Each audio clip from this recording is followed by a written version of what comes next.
Department Zoology and the Program Coordinator, Professor Shubir Chandra Dasgupta, my fellow colleagues across the colleges, and invited speakers who are also the alumni of this prestigious institute, and my beloved students. Good evening to all of you, and I am very happy to tell you that our Department of Zoology is celebrating International Biodiversity Day by organizing a one-day national webinar. In this occasion, it's my great pleasure to introduce Dr. Amitabh Mojumdar in front of you as the first speaker of today's webinar. And he will be talking about the Nicobar Island and with its hidden wild treasure. Dr. Mojumdar earned his bachelor degree from Ramakrishna Mission Vivekananda Centenary College in 2009 and his master's from Maulana Azad College in 2011, respectively. He was awarded PhD in 2018 from the ZSI, Kolkata. The title of his doctoral thesis was Taxonomic and Ecological Studies on Longhorn Beetles, Coleoptera cerambycidae, in Central Indian landscape, Chhattisgarh and Madhya Pradesh. Previously, he worked as a JRF and SRF in different projects in ZSI from 2012 to 2018. And he was trained on taxonomy in the Museum of Natural History, Paris, and also in the Royal Natural History Museum, Brussels, Belgium. He has surveyed around 53 protected areas of India, including tiger reserves, wildlife sanctuary and national parks of Chhattisgarh, Manas Biosphere Reserve, Kaziranga Tiger Reserve of Assam, Great Nicobar Biosphere Reserve, Bhitarkanika National Park, Orissa, and in so many other places. Presently, he is working as a research associate in ZSI, awarded by the CSIR, and his area of interest being taxonomy and ecology of the cerambycidae, longhorn beetle, forest and wetland ecosystem, and most interestingly, the bird diversity of entire country. Over the course of his research career, he has published over 30 research articles in peer-reviewed journals of international repute, including Zoo Taxa, Science, Conservation Letters, etc. 3 books, the most recent one being The Bird of India in 2022, published by ZSI, 83 book chapters and 7 popular articles. He has a very keen interest in wildlife and nature photography and traveling. And I'm sure if you visit his, the Facebook page of him, he will be mesmerized to see the beautiful pictures of the birds across India. Now, with this brief introduction, now I request Amitabh to start his presentation. The stage is yours. Amitabh. Thank you very much. First of all, I want to thank Shubir Dasgupta sir for the opportunity and the entire department of Maulana Azad College. Actually, my MSc I have completed from Maulana Azad, so there are so many memories and where I am today. So the journey started from Maulana Azad College, I can tell. So just I have a question that my voice is audible clearly? Slightly be loud, slightly. Okay.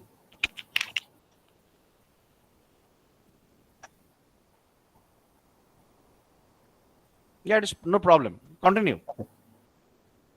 So,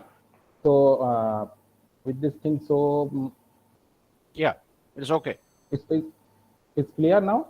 Yes. Okay, and the screen, I think I've shared my screen. Is it visible? It is visible. Okay. Make it in full scale. Yes. Yeah. So actually, what I have planned today, it's not. I will not tell that it's a totally scientific manner. I will explain or something. It's not like that. It's a journey. Actually, I have a expedition. I have participated in an expedition to Nicobar with Zoological Survey of India in the year 2018. So it was basically a survey for the unhidden, the hidden wild treasures of Nicobar and unknown fauna of the Nicobar.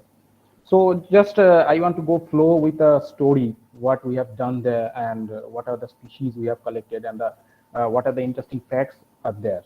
So I think that many of the people among us, we have visited Andaman many times, but Nicobar is not that much regular for the common people because of the some regulatory problems and army problems are there. So let's start with that. Nicobar, the main features, if we see the position of the Nicobar, it's in the southeast of the West Bengal between 6 to 10 degrees northern latitude and 90 to 94 degrees of eastern latitude. And it's the nearest country to Nicobar is the Sumatra. It's only 150 kilometers distance. And the image what I am showing here, this is Indira Point, and it's a lighthouse. This is the southernmost point of India. Many of the people, maybe we think that the last of the end point, maybe the South India or the Point Kalima. But it's actually not that. The southernmost point of India is Indira Point. And this is the lighthouse. Earlier, before 2004, the tsunami, before 2004 tsunami, the entire area was a small settlement. There were some villages, but after the tsunami, you can see in the picture that the seashore has come to the lighthouse base. And almost when I visited there, so it's almost 2 kilometers enter the land area. The sea has entered. So this is the after the tsunami area, and with that thing, now climatic conditions. So when I went to Nicobar, it was a time. It was I think December, the month of December, and I was thinking that so the climate will be it's cold or it's something like that. But actually, what happens over there in Andaman as well as in Nicobar, there is no winter. You can tell the mean annual temperature is around 20 degree, around 20 degree minimum, and 37 degree is maximum temperature. So you will not feel that it's too cold or something. Even you go to December, January, and February, so you will feel that it's like our this hot temperature. It will feel like that our hot temperature because of the humidity condition and the sea weather. It happens, but the rain is considerably it's higher. It's almost 3,000 millimeter, and there are multiple rain seasons. Like if because of the southern wind, in our area, if the rain is coming in June or July, but for Nicobar, that rain period is from March or April.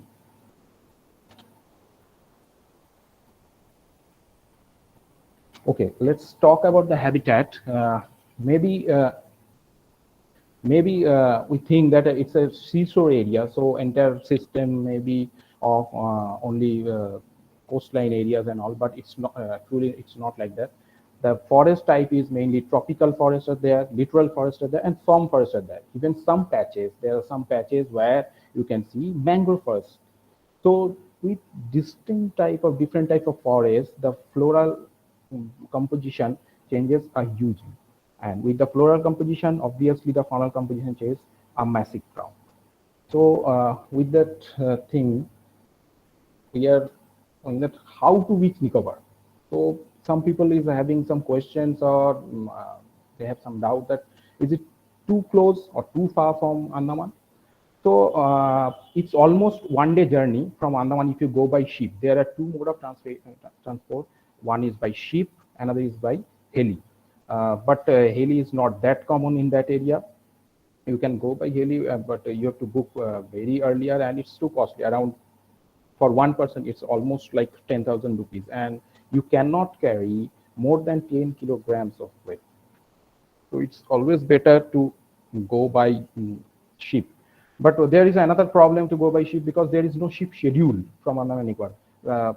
Maybe there are 3 ships or 4 ships by which you can reach Nicobar, but there is no fixed schedule.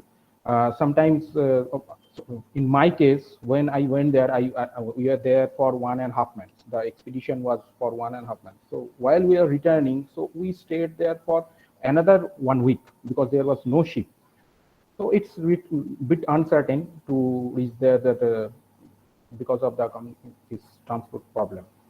And this is one of the main reasons that people usually cannot go there. And if you want to visit there for survey or for research purpose of work, so you have to go through a government channel. Usually for the common tourists and common people, Nicobar is not accessible nowadays.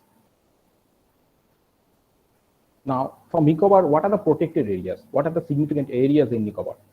So there are two national parks mainly, the Campbell Bay National Park and the Galathea National Park.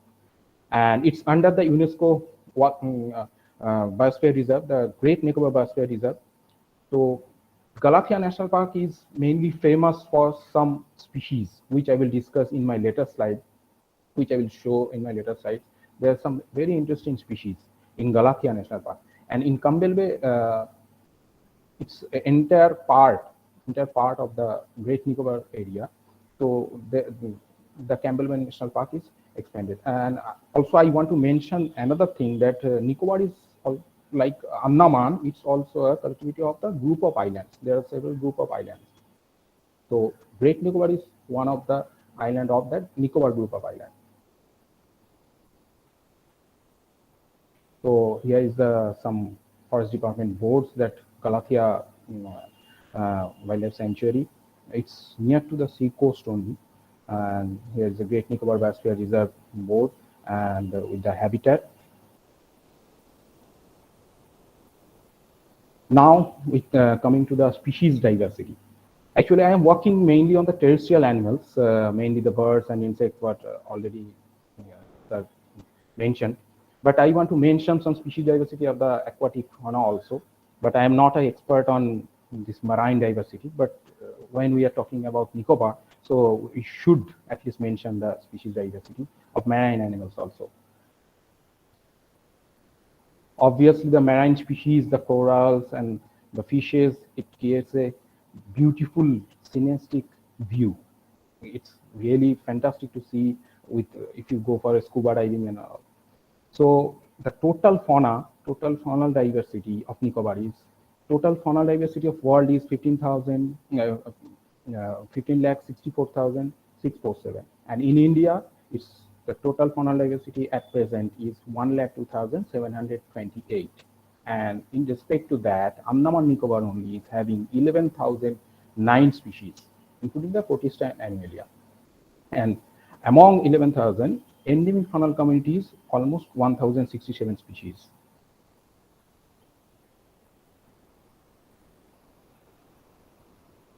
So for there are huge groups, there are many species, there are many group of animals in marine faunal composition, but I want to mention few of them.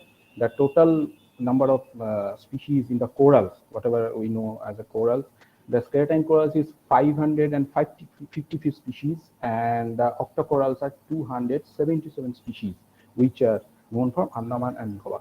Actually, the study we have done, it's the total number and the species composition we have calculated Andaman and Nicobar all around.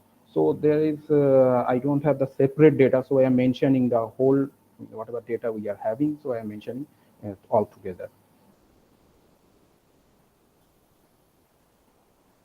Now I'm coming to the terrestrial species. In terrestrial species, the majority of the faunal composition comes from obviously insects. The insects, the number is 3,554 species, which are known from Andaman and Nicobar group of island. And the bird number is 344 species, and the mammals is 56 species. So here, what I am showing over here, this is a slide. It's actually a mollusk, a slug, a cell-less mollusk. We can tell it's a beautiful slug from Nicobar.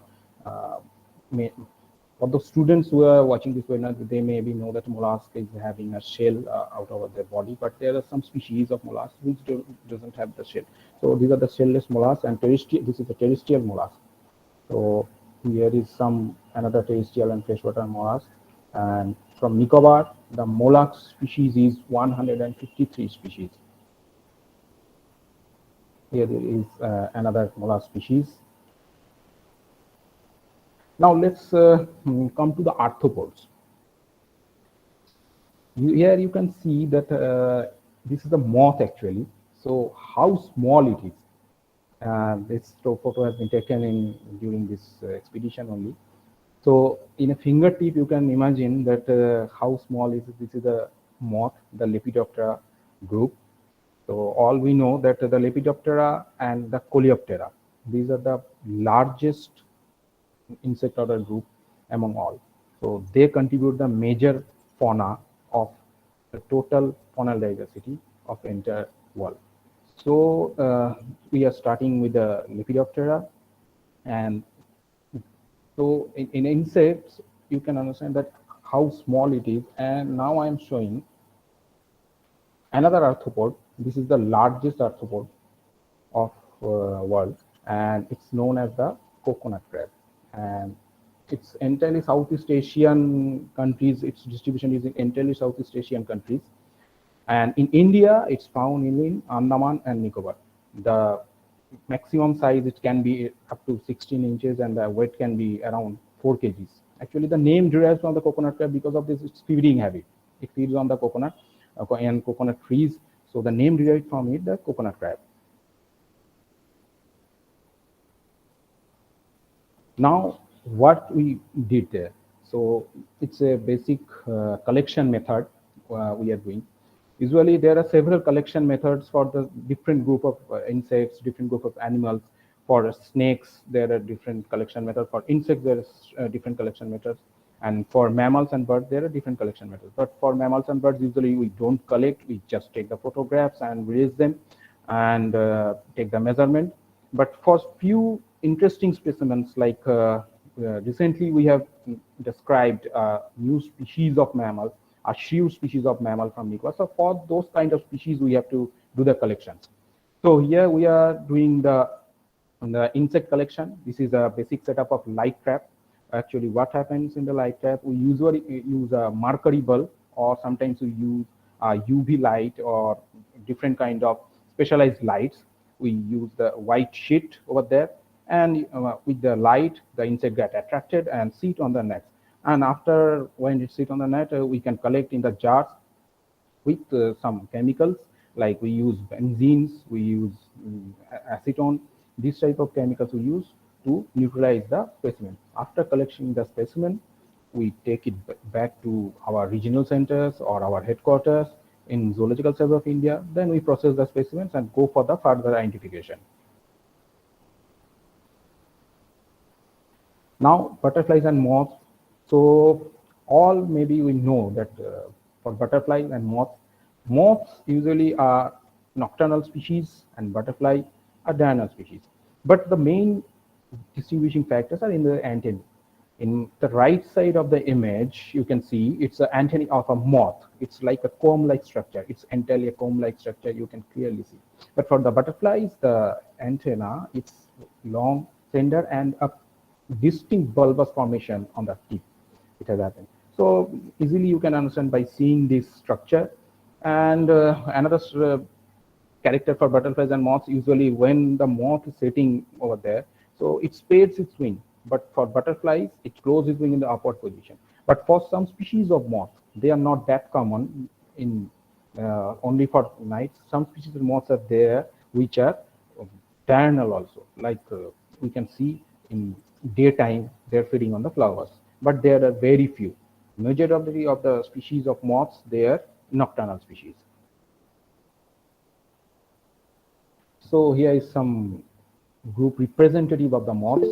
Right of my right side of the image is this. It's a spring remote. It's almost size of around 5 to 6 inches.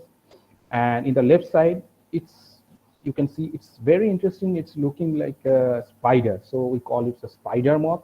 Actually, all we know about the mimicry of the species. So this is a character of mimicry to evade the predation. It's almost looking like a spider, and very small in size.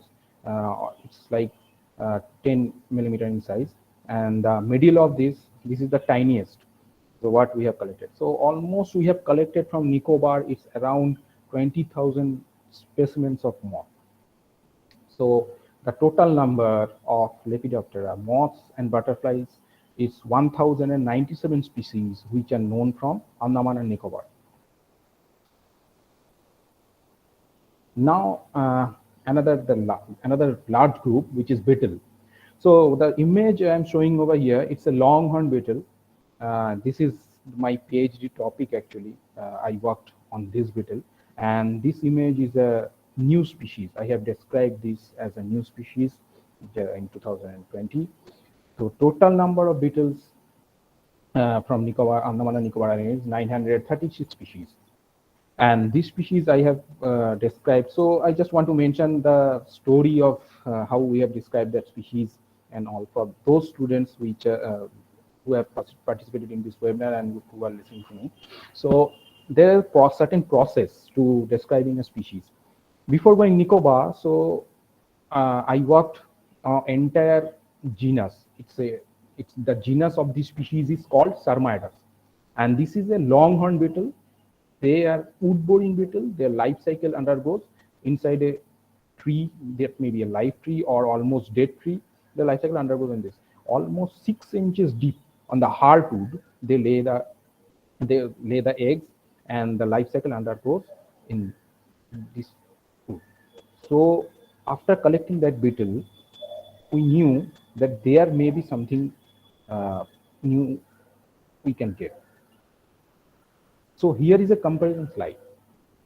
In the first one in the left side, the first species which here, this is the new species which I have described. This is Sarmaidus nicobarensis. I have named after Nicobar Island. The second image, this is Sarmaidus subcoraceus, which was a known species from India. And the third image, this is Sarmaidus bug. That is also a new species I have described last year only. So you can see the 3 species image, but the distinguishing characters I have given here. If you follow very closely the antenna characters, for the Nicobarensis, the first image, the antenna is entirely black. You can clearly see. The second image, which is already earlier known from India, that is Sarmaidus subcoraceus, the antenna color is yellowish, but there is no black band. There is no distinct black band on the antenna. And the third one, the Sarmaidus bug, the antenna color is yellow, and the tip of the antenna is with the black bands. Distinct black bands are there. Except that character, there are another characters of pronotum.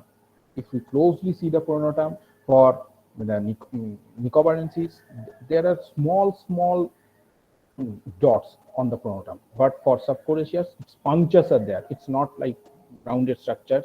This for Nicobarensis, this is a concave structure, and this is a convex structure.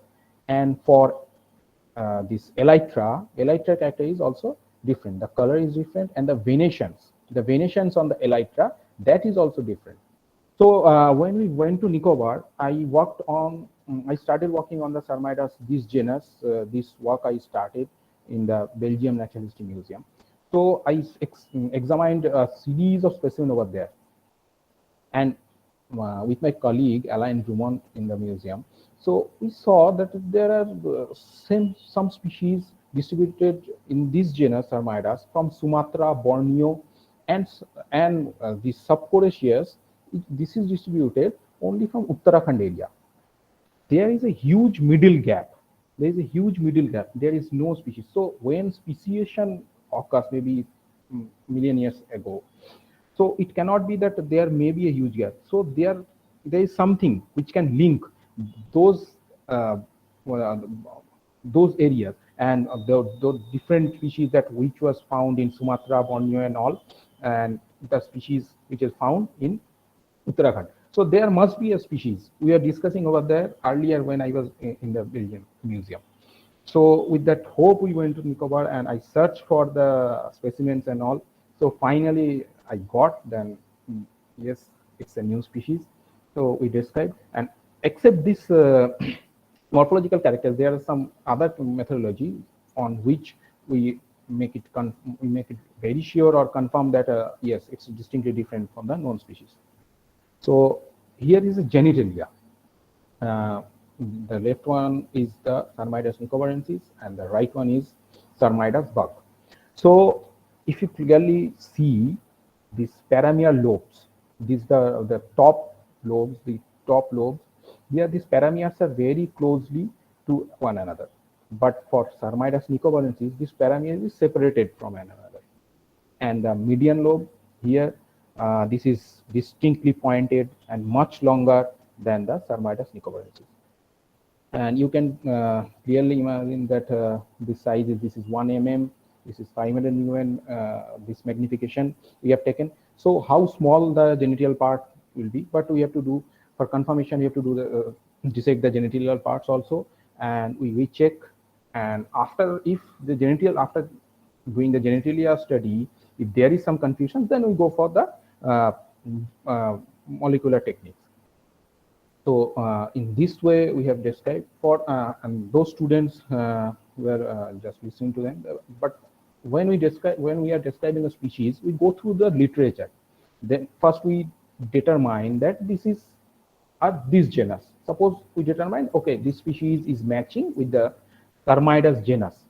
So now we go through the literature that in the genus of Sarmidas, how many species are there described from the world. Suppose there are 10 species. So we check all the 10 species of that particular genus, if it's matching with our specimen or not. If it's matching with our specimen, then we can describe with the known species. And if it's not matching, then we can describe it's a new species. And we have to highlight the characters, what I mentioned earlier, that we have to highlight the characters, how it's differentiated, how it's different from that known species. And another thing, just I want to mention that this Sarmidas bug, this I have also described in a new species, but it was earlier known from India as Sarmidas antenatus. These species were present in India, but for 100 years, almost like 100 years, 1906, from fauna of British India, it's known as Sarmidas antenatus. No one just noticed that it's a different species. Why no one noticed? Because when we are describing a species, we must check the type, the holotype. Holotype is that particular specimen on which description is best. So we must check the holotype. So for this Sarmidas antenatus, we check the holotype, and this Sarmidas antenatus didn't match with the holotype. So we knew that this is not the true Sarmidas antenatus. So this is a new species. For this type of species, we did molecular techniques, we did barcoding, and we make sure, okay, this is a new species also. Just I am telling for those students who are listening to this that how we describe a species in briefly. So let's carry on for next thing. So the main interesting thing, there are some endemic fauna, some Sir, Hello. Yeah. sir, একটা question আছে। Question লাস্টে করবি, question লাস্টে করবি, Okay. question লাস্টে করবি, continue Amitabh. So now just I have come to birds.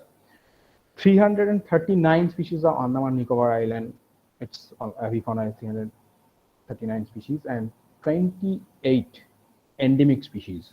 Endemic species means those species which are found only that particular geographical area. It's maybe endemic to Andaman Nicobar, and it's maybe endemic to India also.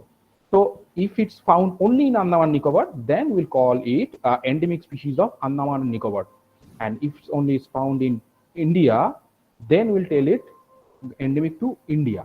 So endemic term is relative to that local area. And this is a image. Anyone tell that what image, what species is this? Megapod. Yeah, exactly. So this is a Nicobar megapod. And interesting thing is that, as I told that there are several group of islands in Nicobar Island. There are subspecies variations among those islands also. There are a few subspecies variations, like there are a group of island is Kamorta. Kamorta is also a group of among the group of islands of Nicobar Island group. So from Kamorta, the subspecies is different. This is from Great Nicobar. This subspecies is different. There are minor variations on the head color actually.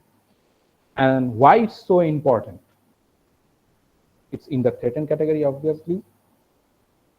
Now this is an interesting image I got. I want to mention one story that for Nicobar megapod, actually they build nest on ground. They make mounds, large size of mounds they make with the soil. Actually, they lay their eggs inside the soil nest, and the hatching process undergoes in the soil temperature. So it's a Varana species which came to the Nicobar megapod mound for predation. This I have taken far from Great Nicobar. It's another island. It was named the Kondul Island.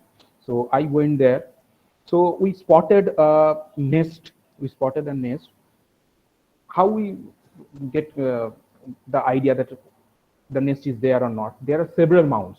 So during the breeding period or in the season, what is happening? The megapod net is active or not. Usually they dig the soil.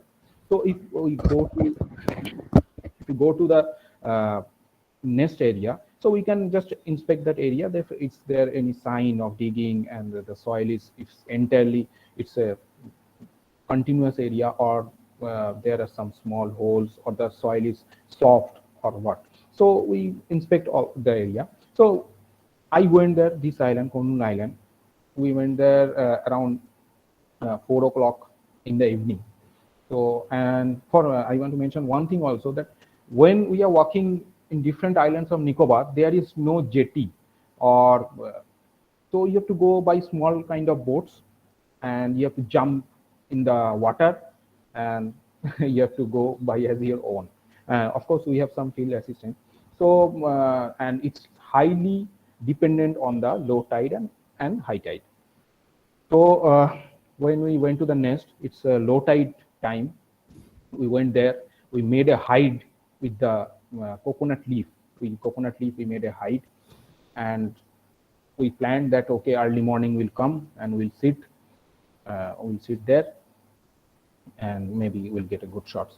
But what happened when we are returning? It was high tide, so it was really difficult to return to our tent, and it was horrible. It was a horrible experience. Those things I will show at last in a video, my entire journey. So I'm just telling in the brief. And by somehow we came to our tent, and in the next morning, I started around 3 o'clock in the morning. We went there, we sit in the hide, and around 5:30 to 6, I saw that the megapod is coming from the forest area. It's coming towards the mound. So I thought, oh, that's a great chance. But it came, and in just near to the mound, it saw towards us, and it felt that something has changed near to its landscape. It was really so shy and so sensitive that it ran away. We are in a hide we made with this coconut tree leaf, but it was so sensitive, it ran away. And I stayed there up to 12, because the next cycle of tide was close to that. So we returned, and I didn't get the shot on the mound, but I got this shot.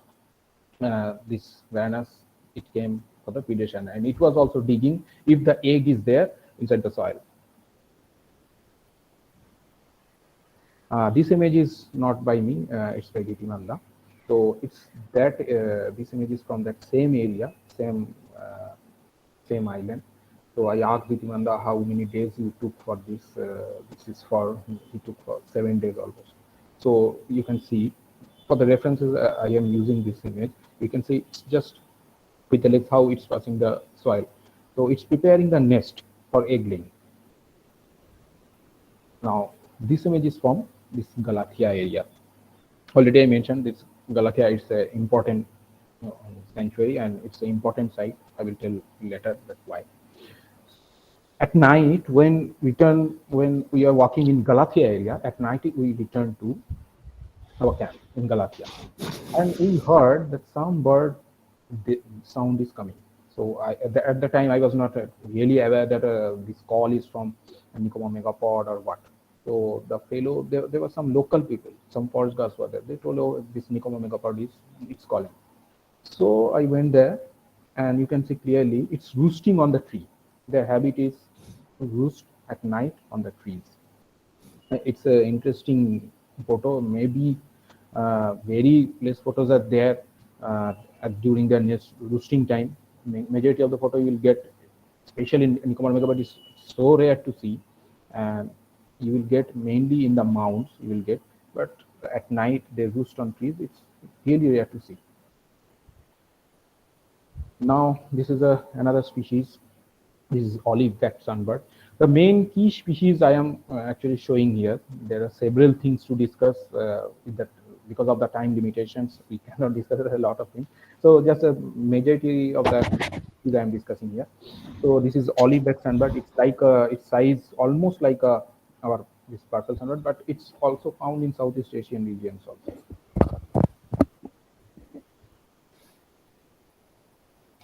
Now, this is all we know, that it's a oriental rock kingfisher, but it's significantly different from the mainland oriental rock kingfisher. This is from Nicobar I have taken, and the color is almost dull, more blackish, the wings. So as I told that there are very much subspecies variations in Nicobar species. Now I am showing, see, this is a species from mainland. This is from the Western Ghats, this oriental rock kingfisher. You can see the colors, the pattern. It's much brighter and much more vibrant than the Nicobar species. I am again showing the Nicobar species. You can see this, the head pattern color, the reds on the head. It's more blackish, more maroon. So these are the subspecies variations. Now, this is collared kingfisher. This is from Nicobar also. This is very common in Sundarbans, in Bhitarkanika, in mangrove areas, and in the coastal areas also. But it's white band on the beak. This is a subspecies variation mark. So if you see in the in our area, in the mainland species, this band is not there.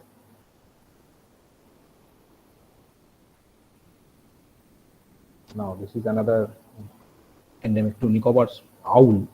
This is Nicobar's scoop owl. It's endemic to India, of course.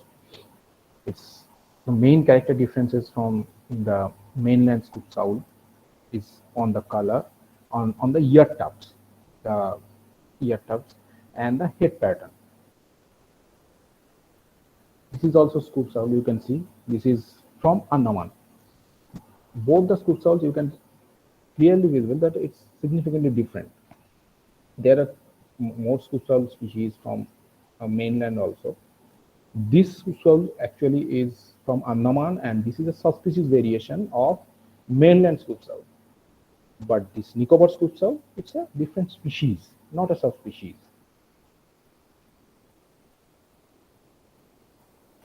Now, let's come to amphibian species diversity. There are very less number of amphibians. There is only 16 species of amphibia. Now, reptiles. There are 69 species of reptiles of Andaman and Nicobar Island, and it's a reticulated python. Now, it's just going to change its mold, change its skin. How we can determine that it's going to be, because you just notice on the eye, it's looking like it's gloomy, it's shady. So it's going to shade its skin. And just I want to show one photo that how we take this type of, like, here I am taking the same image of the python in the field. So it's sometimes it get difficult, because sometimes what happens with python, it is not poisonous, but it bites sometimes.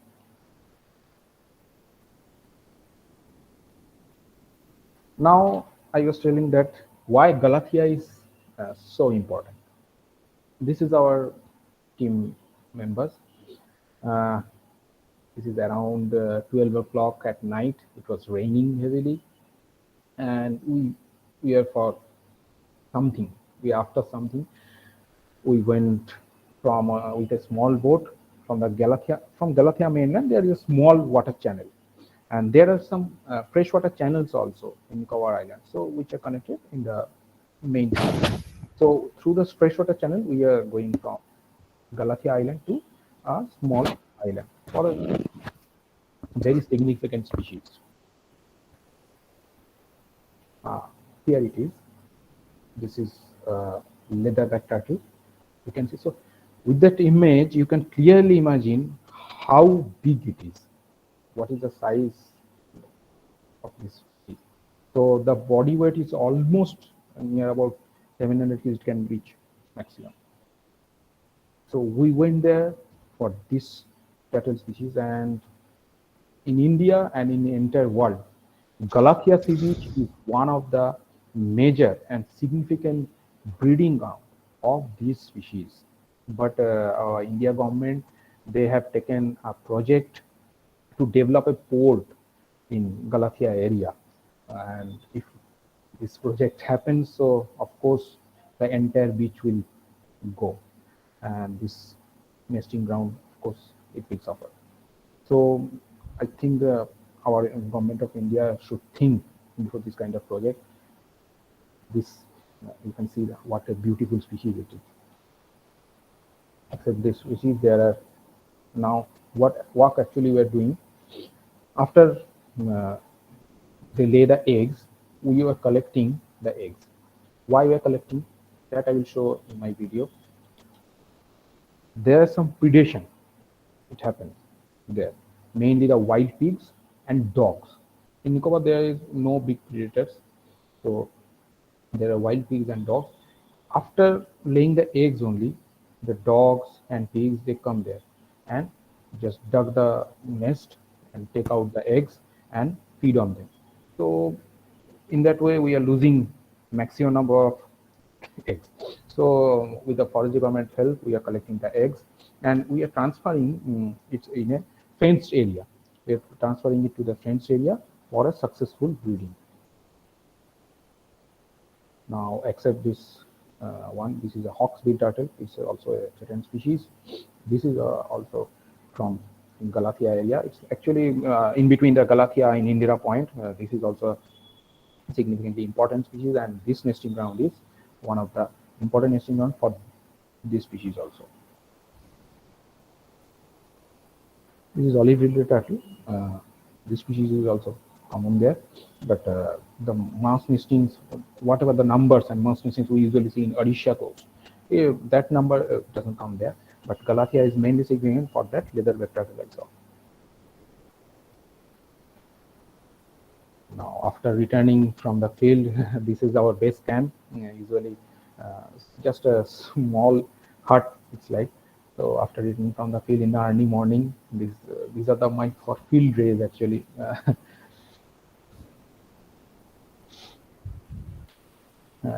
There are some small pockets where we can collect some more species also, and like here we can collect some bats, some small insects and all. Some this type of small pockets are significant. Now there are mainly three type of people in Nicobar. There are two main tribes. One is Nicobaris. This is a traditional Nicobaris boat, and this is a Nicobari person. I am sitting with him. And another tribe is there. They are Shompen, but they are not that much advanced. I will show a small video of Shompen. I have never showed that video anywhere, and I have not given in my documentary also, but I will show it here. They are not that much advanced. But these Nicobaris people, they have developed them, and they are much more educated, and their children, they are going to schools and all. I've seen that there are some in small islands, there are small schools are there, so they are much literacy rate is good. So with that, this is a small mushroom, though this is not connected with our fauna, but I want to mention is that this is a bioluminescence. It's happening. It's a one day. Its lifespan is only for one day. So when I reached to Galatia, I was really astonished by seeing that the small green dots is just shining in the darkness. So what it is, just I observed that it is just the mushrooms, the small mushrooms. It's glowing in the dark area. So with that, I am just ending this slide, but I just want to show some videos. The entire thing I want to show in the video, the total documentary, what we have done over there.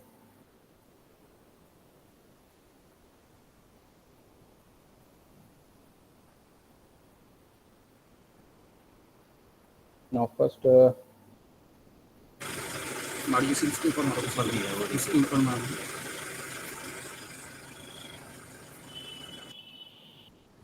actually this is the Shompen I was telling. This is the tribe, the Shompen tribe. So you can see that they are the Shompen tribes.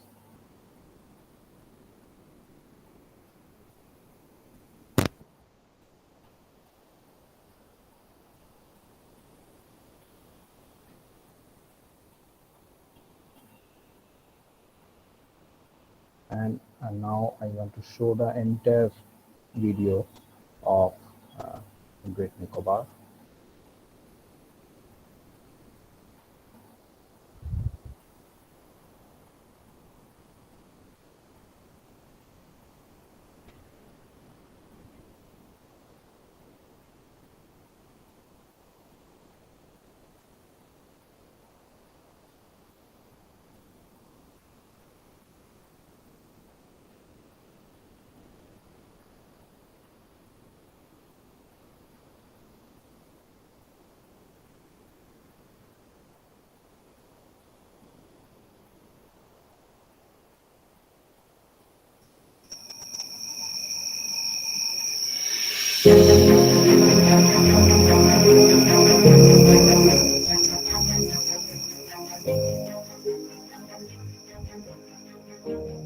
Far from the mainland, in the Indian Ocean, there is an island embedded with high mountains, dramatic clouds, and sandy beaches.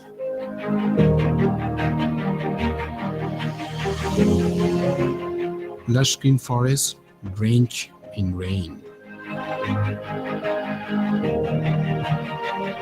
This combination of varied landscape and isolation from mainland created enormous and endemic diversity of unique animals.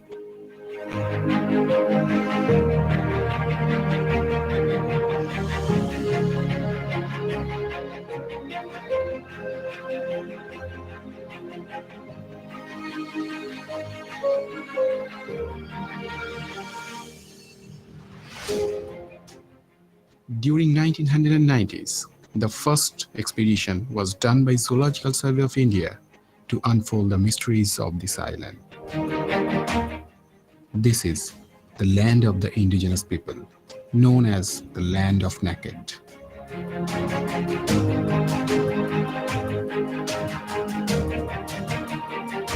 This is the Great Nicobar.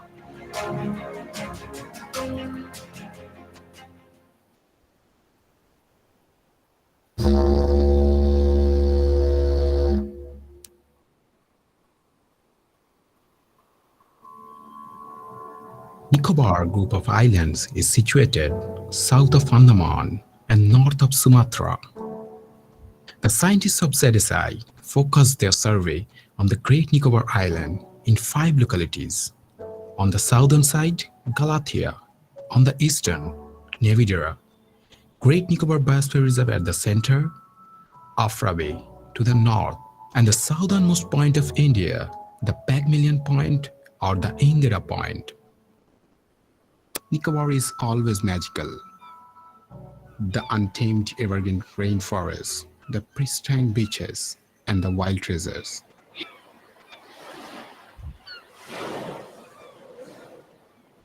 Almost 3 decades after the first expedition, the scientists of Zoological Survey of India set their feet on Nicobar, skilled with modern equipments to explore the island and its rich faunal wealth in deeper way. We headed for our first destination, the Galathea Wildlife Sanctuary, known for some unique and endemic creatures. The forest camp is almost flooded in rainwater. Just near the camp, we encountered a poisonous snake. Dealing with one of the most dangerous snake secret. Galathea is connected with a freshwater river channel.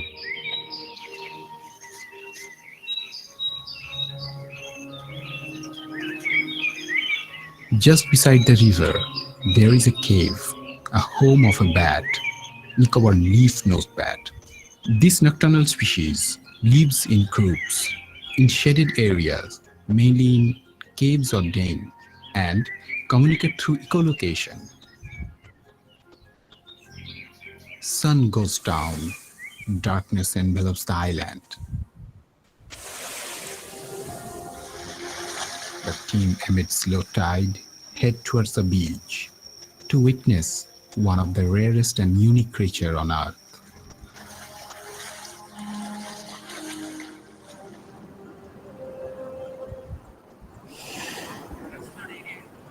Largest of all turtle, the leatherback sea turtle, measures 5 to 8 feet and weighs 400 to 700 kilograms.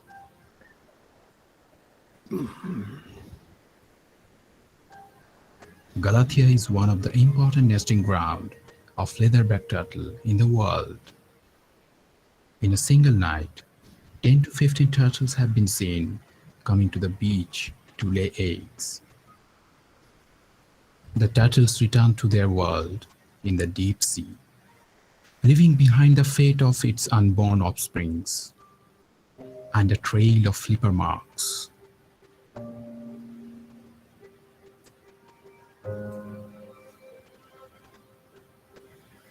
It's not always a happy ending. All the nests are destroyed and the eggs are eaten by a predator.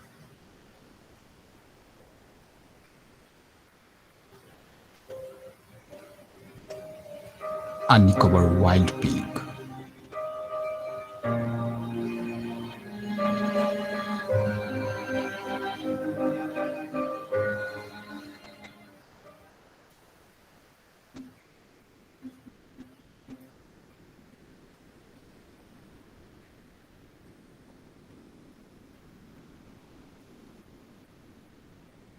The following night, another turtle comes. After the eggs are laid, the ZSI scientists, along with the forest department, rescue the eggs, a regular conservation practice done by the forest department. Usually, in a single nest, there are 70 to 100 eggs. To protect them from predators, the eggs are shifted to a pit in a fenced area, carefully covered in sand for incubation. There is something out of our imagination kept hidden inside the forest, which is revealed in the dark, fallen wooden log. But when it is full dark, like a jewel glowing in green, even a tiny mushroom, when in dark, a phenomenon called bioluminescence. When UV light touched the ground, a scorpion shining in blue rays of UV. Unique phenomenon, giving the feeling of being in the alien world.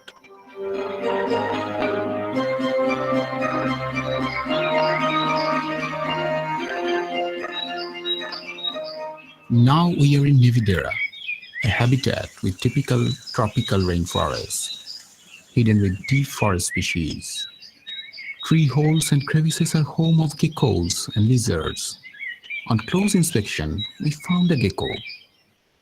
They lose their skin from their body. This is called as regional integumentary loss. It's an interesting behavior found in many species of geckos, especially most in Southeast Asia.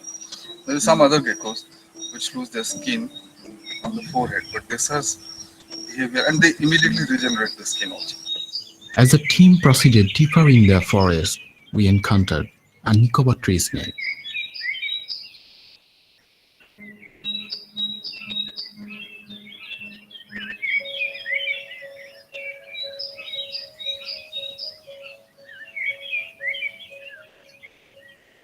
As we move further, on a fallen tree, there is a reticulated python.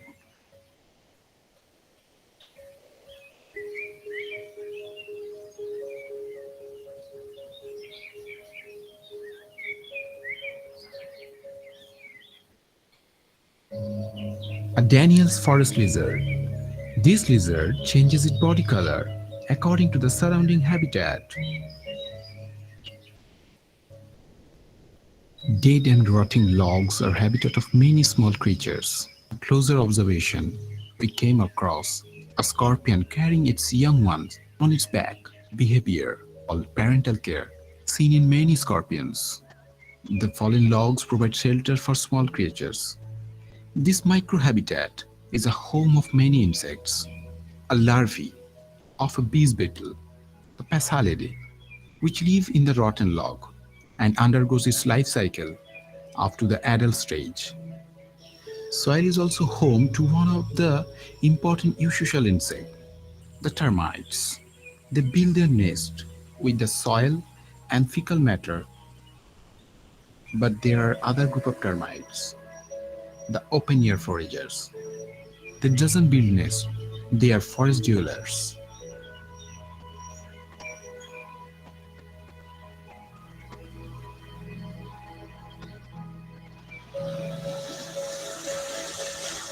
It is the time to return. High tide poses a great challenge for the team, but the team braving the rough conditions set further towards the next destinations.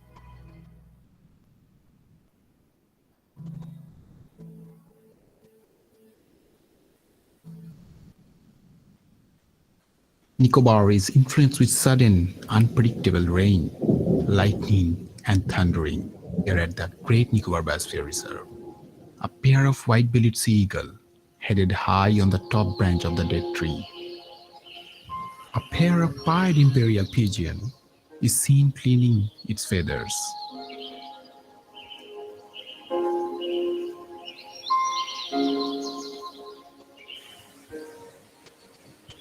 Rain always boosts up the life form for new beginning.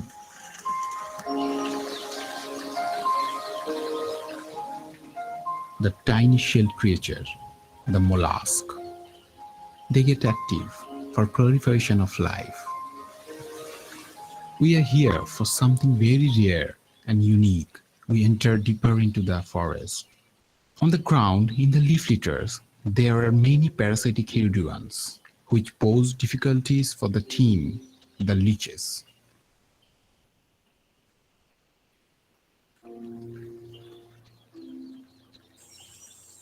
Further ahead, a big mound on the ground, the nest of the bird we are searching for. After a relentless search, finally we spotted the rarest forest bird of Nicobar,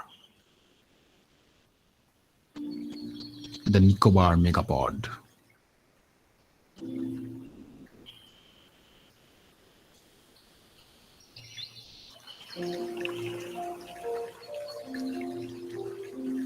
In the streams and small water bodies, life is proliferating.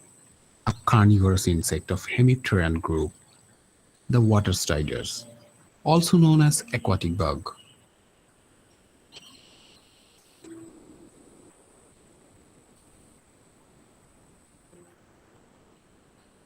Hidden among the green forest bud, we suddenly spotted two eyes peeping towards us, followed by a harsh call. The Nicobar long-tailed macaque, or commonly called as crab-eating macaque, only primate found in Nicobar. They live in a group with an alpha male and several females.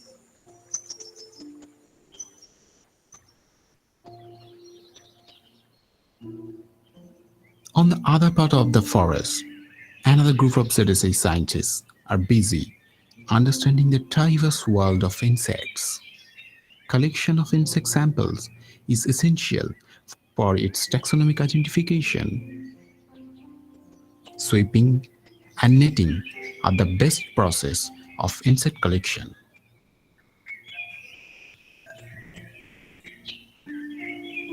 As darkness descends, It's time for insect sampling by using a light trap. Light traps are generally used to attract insects.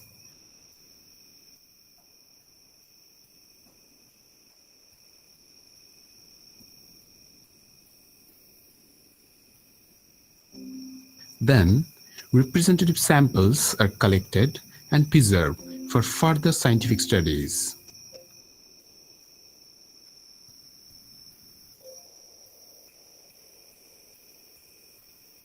Other than the insects, there are other which get active in the dark, the owls. The Scopes owl and the Nicobar hawk owl. The Nicobar cat snake was also spotted on the ground. These reptiles get active at dark.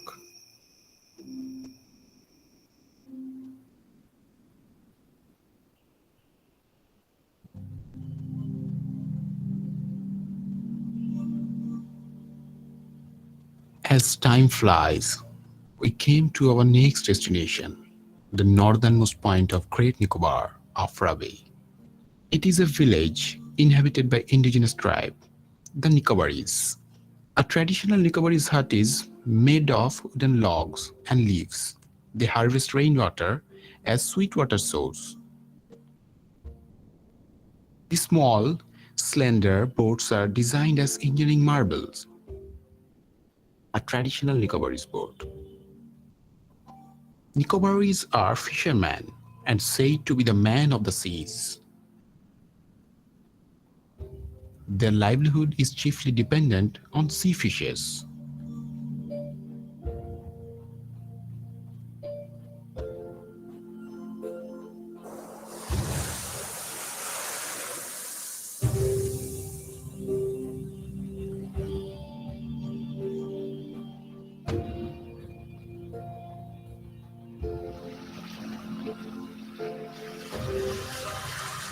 The fauna of Afra Bay is similar to urban fauna, being a village area. A surgeon butterfly, a tiger butterfly, bees and wasps are seen busy collecting honey and nectar.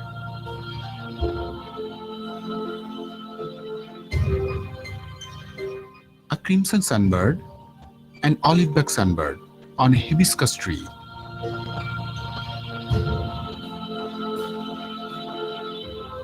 The dead fallen trees and logs in the beaches are full of life forms.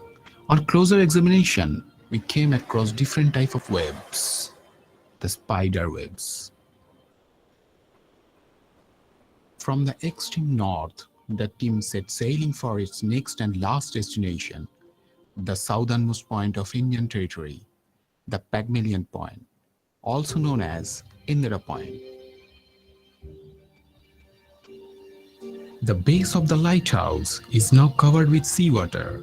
Prior to 2004 tsunami, the area was a small settlement and a village, but the tsunami changed it all. In the absence of a jetty and strong winds blowing with greater difficulty, the team somehow managed to land. Tsunami has transformed the land to a vast wetland near the beach. A Kentish plover, a Pacific golden plover. Many birds were seen in the wetland. A wood sandpiper and a curlew sandpiper.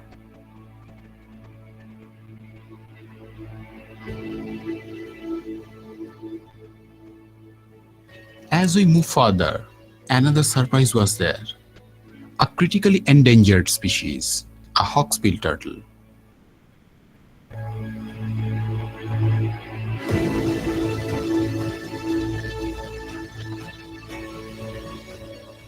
The dead logs serve as home to many hermit crabs. These crustaceans use the shell of mollusks as their protection. As the sun sets at the southernmost tip of India, the team is contented and happy with freshly baked fish as dinner. Under the vast expanse of the night sky, the single light from the tall lighthouse shining. Team members sleep peacefully on the bed of sand in the beach. The next morning signals it's time to return to the mainland. But this is just the beginning of the journey in search of wild faunal treasures hidden in the Great Nicobar.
Thank you for the time for the video. Actually, the thing is that with a limited time, it's really difficult to explain the total fauna of Nicobar.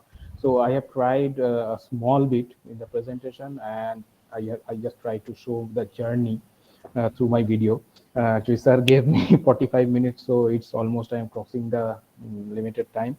So just at last, I just want to mention that at recent one of our actually it's very close to my heart, this publication. I am working on this publication for last 5 years almost, and so this is the Birds of India book. So it will be available in market maybe from next month.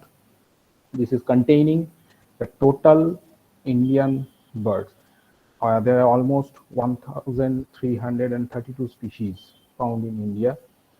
So we have tried our level best to incorporate all the species in this book, and this is the some pages from the book, and it's the first time I'm showing this book in a public platform. It's almost in the printing stage, and hopefully this will help all the students. And the Zoological Survey of India has kept its price. It's almost 660 rupees. That's a very minimum price, and it's 600 pages book. Here are some of the pages.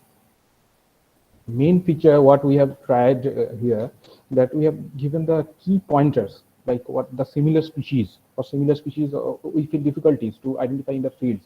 For the similar species, we have given the key pointers for that the students and the amateur bird watchers and the keen bird watchers, they can go to the field and they can see the pointers in the field, and it will be really helpful to identify in the field. And sexual dimorphisms also we have given here for the waders. If we are going to the coast area, we are going to the wetlands. So the most difficult group is waders and warblers also. So there you can see that we have given the pointers, that the leg color, the wing pattern, how it's different from the similar looking species. Some of the pages, the breeding, non-breeding forms also we have given. So I just wanted to share this information. Hopefully next month it will be available in the market. And with that, I'm just. Thank you very much, Amitabh, for your excellent presentation. I think this documentation regarding Nicobar is the first one, because at least I cannot see anywhere this total documentation of Nicobar Island, right? Isn't Yes. it? Yes, Yeah. sir. So I feel proud, and all of us really very thankful for your wholehearted participation in this expedition carried out by the JSI. Now, 2 or 3 quick questions from the students. Onolabho. Sir yes sir আমার একটা question ছিল, ওই যেটা আপনি বললেন না নতুন যেটা স্পিসিস ডিসকভারির জন্য মরফোলজিক্যাল ক্যারেক্টার গুলো তো ঠিক আছে, যখন বাকি মলিকিউলার টেকনিক গুলো কি কি ইউজ করা হয়েছে মানে একটা ক্যারেক্টারাইজেশন করার জন্য, ওটা নিউমেরিক সায়েন্স বলার জন্য?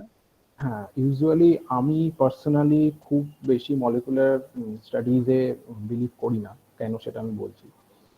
মলিকুলার টেকনিক্স তখনই ইউজ করাটা দরকার যখন ক্রিপ্টিক স্পিসিস, ইটস রিয়েলি, কারণ মলিকুলার, আমি জানি না তোমরা জানো কিনা, যে মলিকুলার টেকনিক ইউজ করতে গেলে বোল্ড সিস্টেমে বা যেখানেই জিন ব্যাংকে যেগুলো জমা থাকে, সেই স্পিসিসটা ফার্স্ট তুমি যদি সেটাকে মরফোলজিক্যালি আইডেন্টিফিকেশনটা না করতে জানো, তুমি যদি মরফোলজিক্যালি ওটা কোন স্পিসিস সেটা যদি না জানো, তাহলে পরে কখনোই মলিকুলার টেকনিকে গিয়ে তুমি সেটাকে সেই স্পিসিসের ডেটা বলে তুমি সেটা সাবমিট করতে পারবে না। তো first thing is the morphological technique or the genetical technique.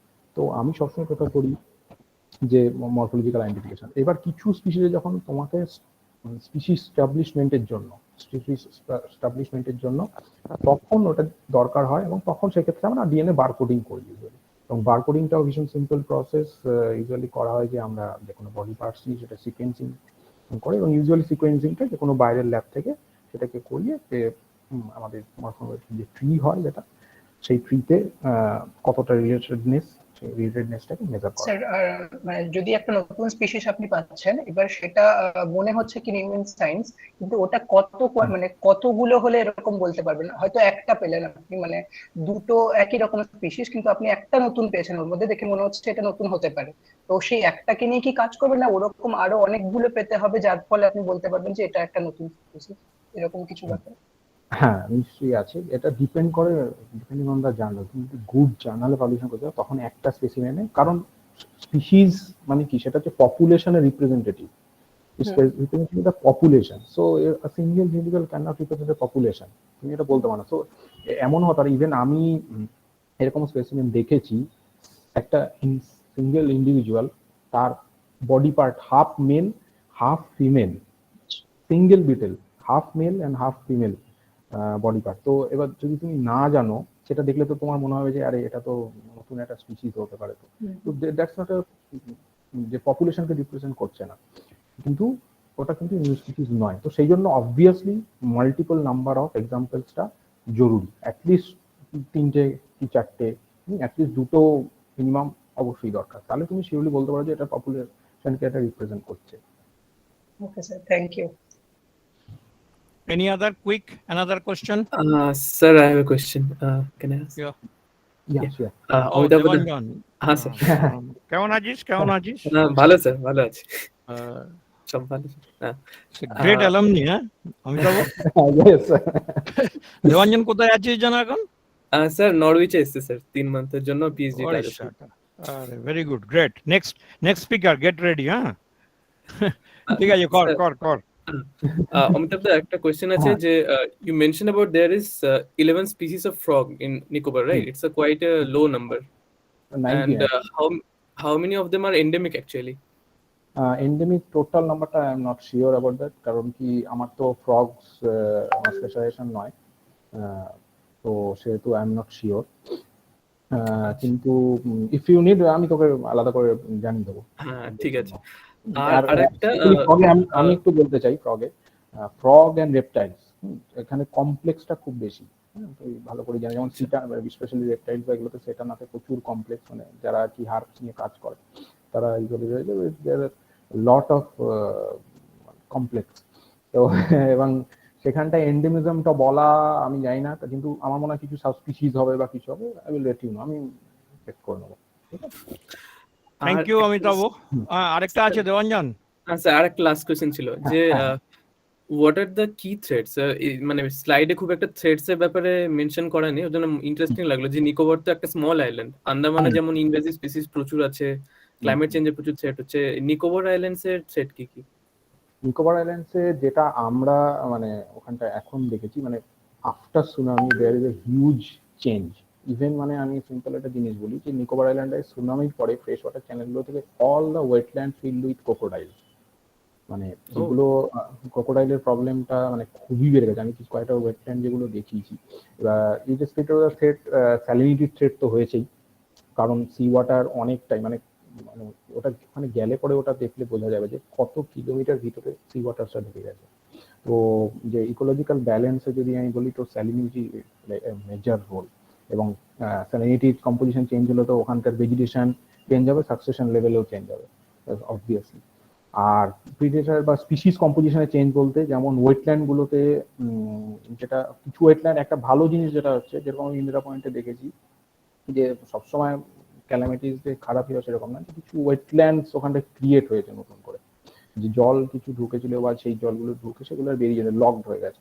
তো সেই ওয়েটল্যান্ড গুলোতে স্পিসিস কম্পোজিশন চেঞ্জ হয়েছে, প্রচুর ওয়েদার দেখেছি, এটা যেমন পজিটিভ সাইড গেল। আর যেমন আমি বলছি যে প্রচুর ক্রোকোডাইল, মানে আমি রাতের দিকে যখন আমরা ওখানটায় ছিলাম ইন্দিরা পয়েন্টে, মানে পুরো জলের ওপর দিকটা পুরো দেখতে পাচ্ছি যে মানে চোখগুলো পুরো জ্বলছে এইটা। আর হচ্ছে ভেজিটেশন লেভেলে প্রচুর চেঞ্জ হয়েছে, মেনলি ক্যালামিটিস এর থেকেই থ্রেট, কিন্তু পপুলেশন প্রেশার যেহেতু কম আর ওখানটায় পপুলেশন নাম্বারও কম, তো যে অ্যান্থ্রোপোজেনিক প্রেশার ভীষণই লো। তো সেই ধরনের থ্রেটস ওখানটায় কিছু নেই, যা আছে ইকোলজিক্যাল থ্রেটস আমি বলবো। Thank you, Amitabh. হ্যাঁ, thank you. Thank you very much. Thank Our next speaker, Orunima. Amitabh is a true field biologist, but Orunima is a true lab scientist and hardcore working on this molecular biology and the parasitic biology. Please, Dr. Rajoshi Ghosh, please introduce Orunima. Yes, of course. I know her since 2003 in the Science College, and today she is the second and last speaker of this webinar. Dr. Orunima Biswas is working as assistant professor, Department of Zoology, University of Kalani, since November 2015. She completed her master's in zoology from University of Calcutta in 2005 and obtained her PhD degree in 2010 from CSIR IICB, where she worked on molecular mechanism of CMP signaling in the unicellular protozoan parasite Leishmania as CSIR research fellow after qualifying CSIR NET. She was awarded with DST Inspired Faculty Fellowship and joined CSIR IICB as a DST Inspired Faculty in December 2012. There she started working as an independent PI on cell cycle regulation of Leishmania in context of CMP signaling. In March 2015, she joined Dinabandhu Mahavidyalaya as an assistant professor in the Department of Zoology. Later in 2015, she joined University of Kalani.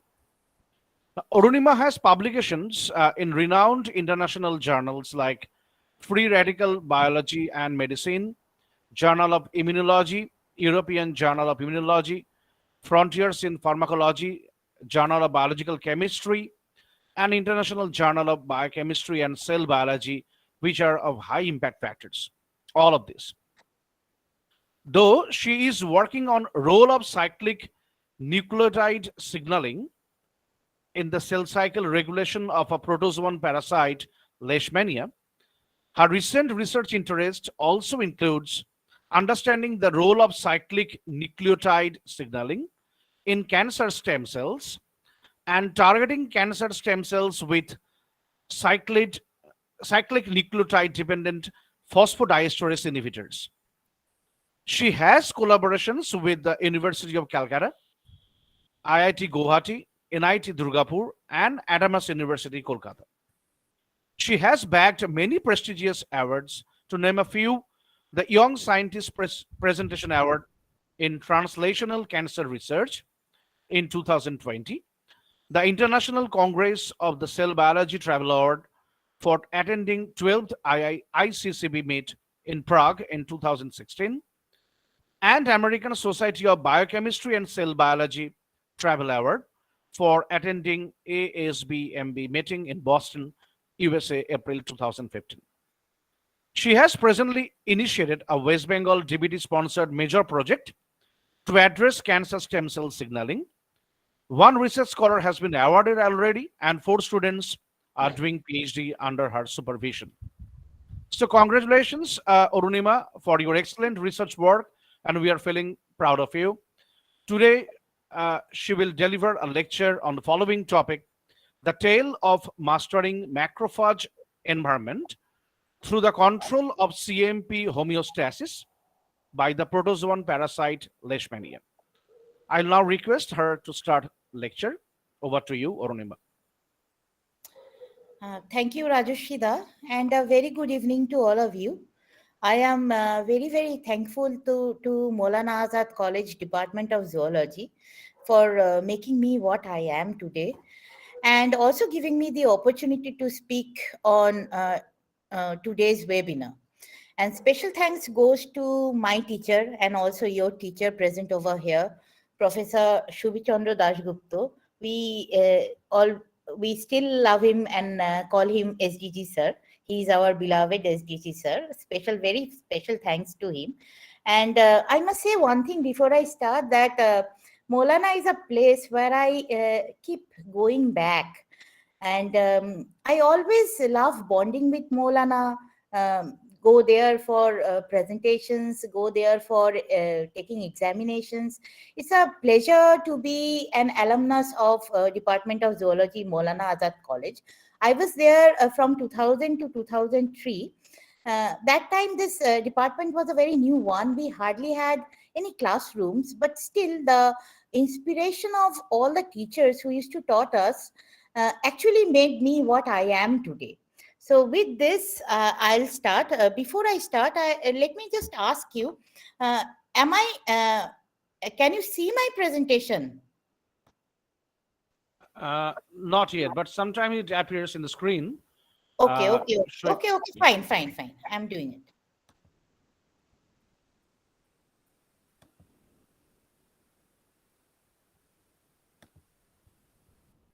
I think it is visible now. Yes. Yes, Perfect. Okay, fine. So today, the topic of my talk is the tale of mastering macrophage environment through the control of CAMP homeostasis by Leishmania parasite.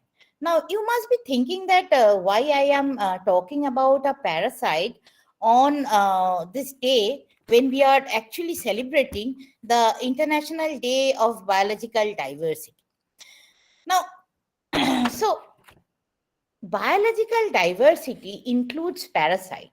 Though it includes parasite, we hardly see people working on biodiversity, working on parasite diversity on a whole. So basically, it has been observed, and there are several reviews on it, that the parasite diversity is basically a neglected wildlife. Though it is one of the most common modes of life, yet it is often disregarded in nature conservation. And it is very well known that this biological diversity of parasites is also associated with the well-being of the host.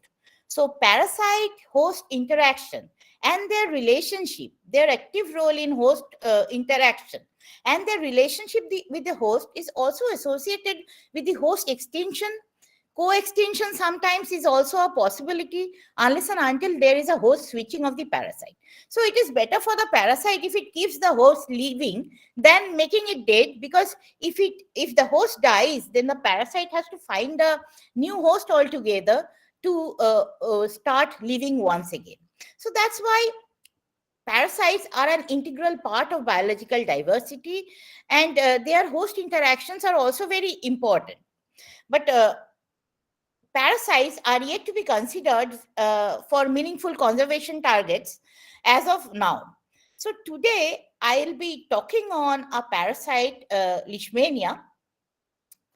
So my topic today is on Leishmania, but whenever we talk about Leishmania nowadays, the question arises that whether this parasite, whether this protozoan parasite, or whether the disease, plethora of disease that is caused by this parasite Leishmania, which we together call as Leishmaniasis, which includes several different forms of Leishmaniasis, that is the cutaneous Leishmaniasis, the visceral Leishmaniasis, and the post-Kala-Azar dermal Leishmaniasis, whether this parasite at all exists, whether it is harmful, whether it is of meaningful interest to us. So to address this, let me tell you one thing, that presently Leishmania is still a menace, though we have actually forgotten it, and that's why perhaps it's one of the neglected tropical diseases. And interestingly, one thing has been sorted out very presently, that just hold.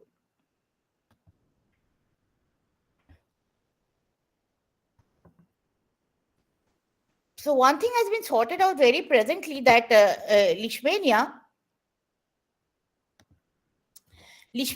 has changed its geographical location over a period of time. Previously, we knew that Leishmania is endemic in Bihar and some of the places of northern India, including West Bengal, to some extent in Bangladesh, to some extent in Sri Lanka, it was there. But presently, the newer disease sites has been discovered in the northernmost part of India, some parts of Jammu and Kashmir, and it is now prevalent in Himachal Pradesh. Now, in Himachal Pradesh, a new kind of leishmaniasis is being observed for the last 4 or 5 years. It has been observed, which is cutaneous leishmaniasis caused by L. donovani. Now, normally L. donovani is the causative agent for visceral leishmaniasis. That is, it affects organs, internal organs like spleen and liver. And after the patient suffers from that infection, the patient may, in later times, suffer from post Kala-Azar dermal PKDL, dermal leishmaniasis, but that is not cutaneous leishmaniasis. But presently, it has been seen that in Himachal Pradesh, people are suffering from a kind of cutaneous leishmaniasis, which is the outcome of Leishmania donovani, which is the causative agent of visceral leishmaniasis. So this map clearly shows you that visceral leishmaniasis is also prevalent in Bihar, in UP, in Jharkhand, in West Bengal, in places of, apart from India, in the neighboring countries of Bangladesh, in Nepal, in Bhutan, it's there. Along with that, the places which never had leishmaniasis is presently having leishmaniasis. In Himachal Pradesh, it's there. In Kerala, it has suddenly been seen to be prevalent. So with this, I think I have said enough about why I'll be talking on leishmania, why I'll be talking on leishmaniasis. And if you see the worldwide distribution, this is also from a 2018 source. If you see the worldwide distribution also, so you can see that leishmaniasis is still prevalent in Africa, in many places of Africa, in Southern America, and new disease sites has been now discovered in the temperate regions, that is in the Northern America, some parts of Northern America, in Europe also. So previously, those places, Europe, America, they never used to have any cases of leishmaniasis in their countries, but now it's there, and that is why they are considering it as neglected tropical disease, and they are also providing some amount of funding for studying leishmaniasis as of now.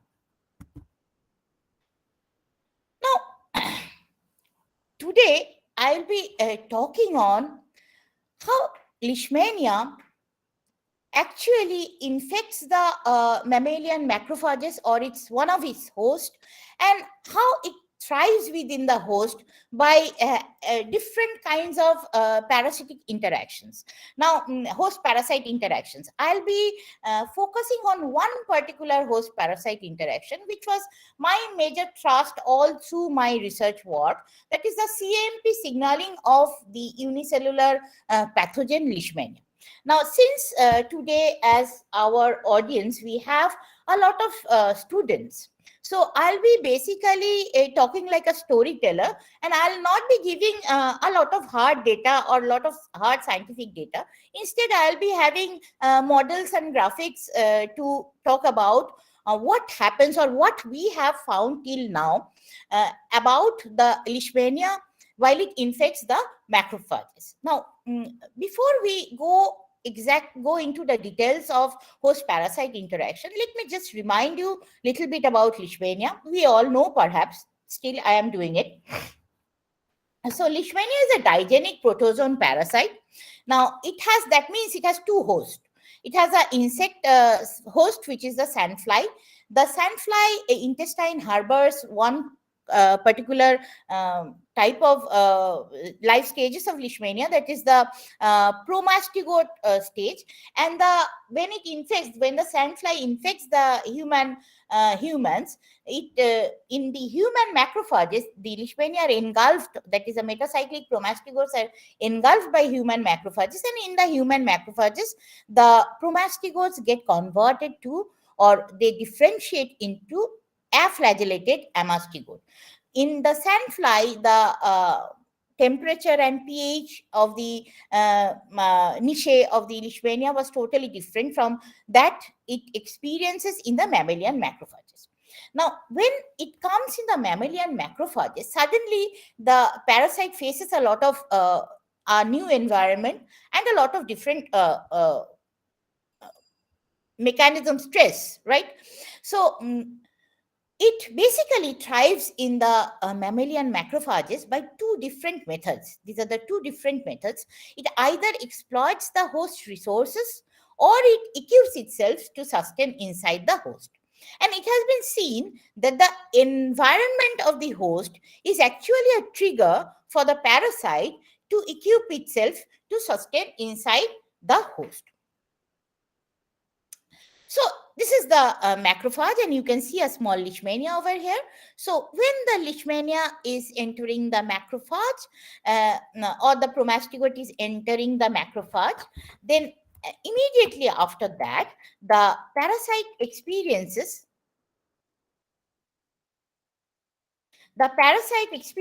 two different stresses. One is the environmental stress, that is the change in the temperature and pH from the sandfly gut, which was 22 degrees centigrade and pH 7.4, to the temperature of 37 degrees centigrade and pH 5.5.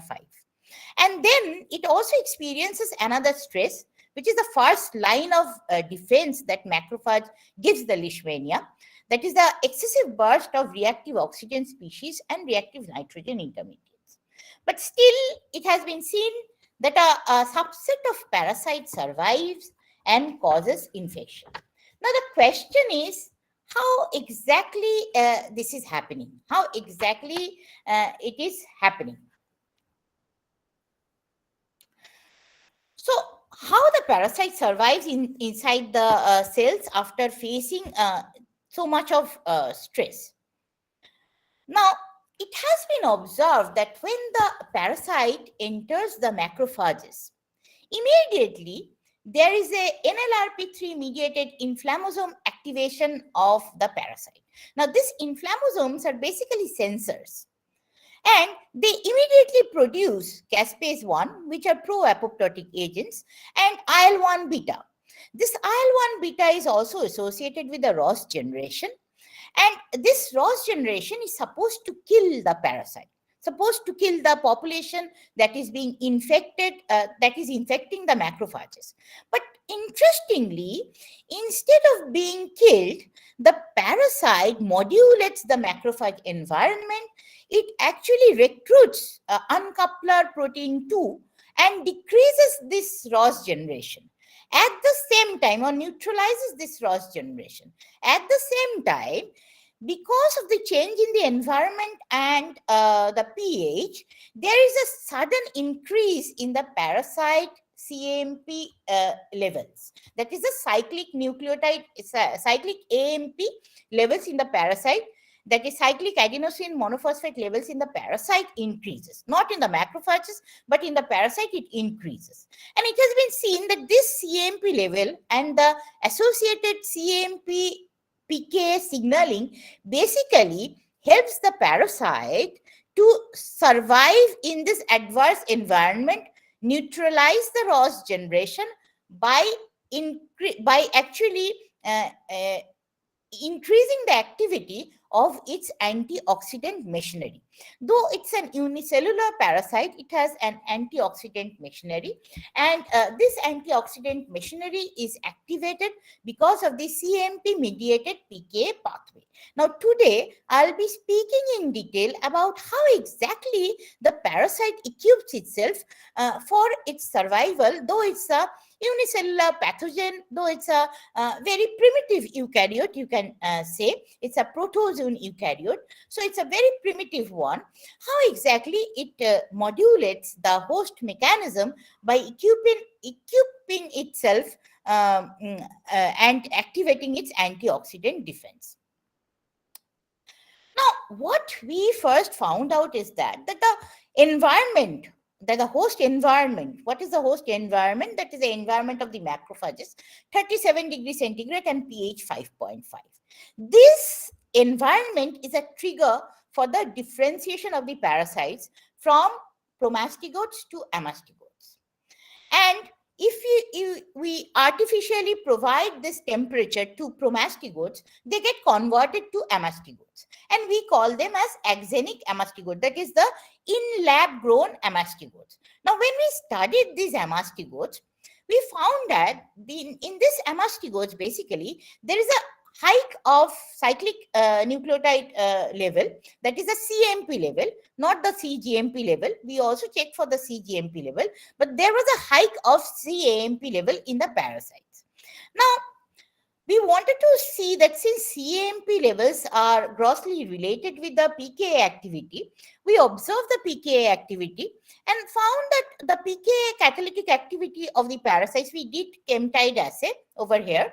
So we saw that the PKA catalytic activity also increases. Not only that, it was very interesting to observe that these parasites who were actually given the temperature 37 degrees centigrade and pH 5.5, they have better survival in a reactive oxygen species exposure. That is, if you artificially put them in reactive oxygen species exposure, they have better survival. So immediately we thought that definitely CMP is perhaps one of the players that basically helps the Leishmania to survive within the macrophages, or it is doing something to the parasite for differentiation, which is very important for survival. And the signaling associated with this pathway is perhaps helping the parasite to survive. So to understand in detail what is actually happening when CMP seems so important, we tried to study the different aspects of CMP signaling. What might be the different aspects of this CMP signaling? The generators of CMP, the enzymes that produces CMP, those are the adenylase cyclases, which actually produces CMP from ATP. This is something we all know. Now, the mediators, the downstream mediators of CMP, who can be the downstream mediators or effectors of CMP? The protein kinase A, because we know that protein kinase A binds to the regulatory subunits of, protein kinase A in regulatory subunits binds to CMP, and then the catalytic subunits are activated, and these catalytic subunits then subsequently can activate a lot of other moieties. Now, apart from that, CMP level can be negatively also controlled by phosphodiesterase. So these are enzymes which are used or meant for hydrolysis of CMP to AMP and PPI. So what we wanted to study is that what is the status of adenylase cyclases in Leishmania? Now, in Leishmania, interestingly, like I was saying, that it's a very primitive eukaryote, and many of the normal eukaryotic pathways that we see, or the signaling pathways that we see, are not present in Leishmania. The transcription mechanism of Leishmania is also very different from higher eukaryotes. It's a little different from the higher eukaryotes. And it was seen that normally we know that the adenylate cyclase signaling pathway, where the adenylate cyclase produces CAMP as a second messenger, there the ligand and the receptor signaling pathway is normally mediated by G protein. proteins. But in Leishmania, there is no G protein. So who is controlling this adenylate cyclases in general? Somebody must be controlling the adenylate cyclases. There must be some kind of a mediator who will be controlling this adenylate cyclases. So we postulated from a review work that we found that perhaps it's the pyrophosphate pool in the parasite that is inhibiting the adenylate cyclases, and that is why perhaps normally CMP is not always high unless and until it is required in the system. So we thought about all these things, but we wanted to check what is the actual status. And what we found out is that in Leishmania, the adenylate cyclases are basically of two types. They are soluble adenylate cyclases and the membrane-bound adenylate cyclases. Now, amongst the membrane-bound adenylate cyclases, we found that one of the receptor adenylate cyclases has direct action in controlling the CAMP pool, or in controlling the catalysis of the ATP to CAMP, and produce also, along with CAMP, it produces the pyrophosphate pool also. And this higher pyrophosphate pool might later on provide the adenylate cyclase reaction and inhibition to produce further CAMP. Now, on the other hand, we found out that there is another organelle in Leishmania, in kinetoplastic parasite, which is known as acidocalciosomes. Now, these are basically acid sensors, and these acidocalciosomes harbor several membrane-bound pyrophosphatases. Now, these enzymes, these membrane-bound pyrophosphatases, basically are meant for hydrolysis of the PPI pool. They convert the PPI pool to P plus PI.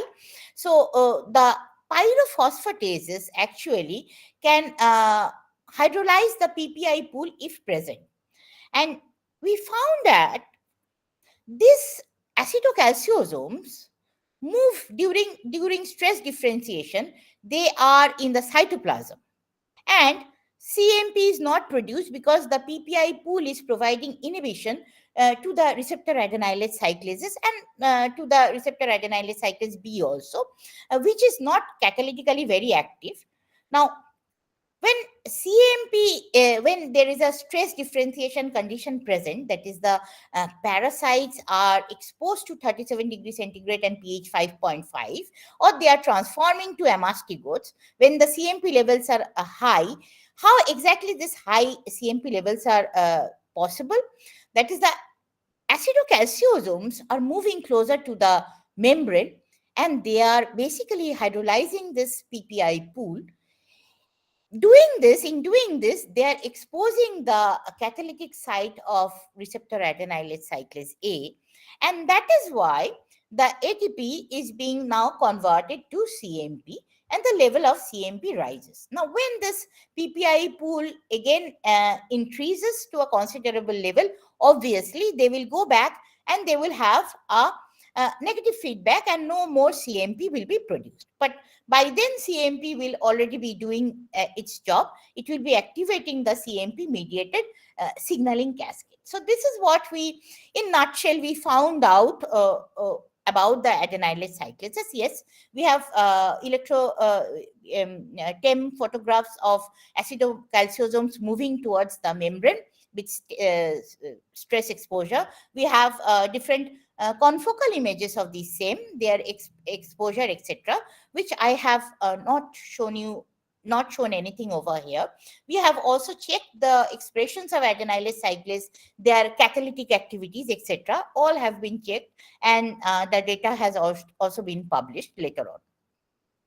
Now, when we thought that this cannot be the only control of CMP production, and PPI pool cannot be the only control or the negative feedback for the CMP production, because we found in Leishmania there are 4 different phosphodiesterase which are present. Now, like I told you already, these phosphodiesterase are responsible for hydrolysis of CAMP. And in Leishmania, once again, two different kinds of phosphodiesterases were present, membrane-bound and cytosolic. And it was seen that if you expose the parasites to 37 degrees centigrade and pH 5.5, the total phosphodiesterase activity in the cytosol decreases considerably. And we found out that amongst the different phosphodiesterase level, there was a phosphodiesterase isoform PDA whose expression decreases when the parasite is on the verge of transformation, whereas there is a PDED whose expression remains unchanged. Now, we wanted to see why this PDA has a decreased phosphodiesterase expression during transformation. Now, while looking into the PDA activity, what we found out is that was very interesting actually. First, when we were studying CMP levels, we saw that CMP elevation of CMP level basically elevates if you expose the parasites to CMP analogs, cell permeable CMP analogs. These are nothing but CMP mimics. They act like CMP. They can enter the cell of the parasite and work like CMP for a considerable period of time. If we expose the parasites to such analogs, we saw that the antioxidant defense genes of the parasite, that is the peroxidoxin, the superoxide dismutase, the tripanothionein peroxidase, the tripanothionein reductase, all these genes expression increases. So we knew that CMP is associated with the antioxidant defense of the parasite, but we were wondering how exactly this is happening. Now, we knew one thing that CMP, this antioxidant defense of the parasite, the genes of the antioxidant defense of the parasite are basically products of the polyamine biosynthetic pathway.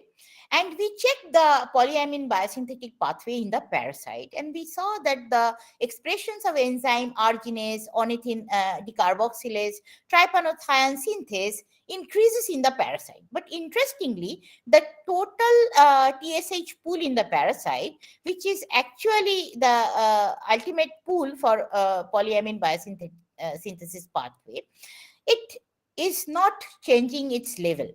Now, this polyamine biosynthetic pathway is basically utilized for two purposes. We all know that. One for peroxide neutralization and another one for the nucleic acid metabolism. Now, we saw another thing before, that when the parasites are exposed to CAMP with CAMP analogs, the parasites actually suffer from a cell cycle arrest. A G1 arrest was seen in the parasite. And this G1 arrest is also increasing the cytoprotection or giving some amount of cytoprotection to the parasite, is responsible with the differentiation of the parasite to amastigotes, etc.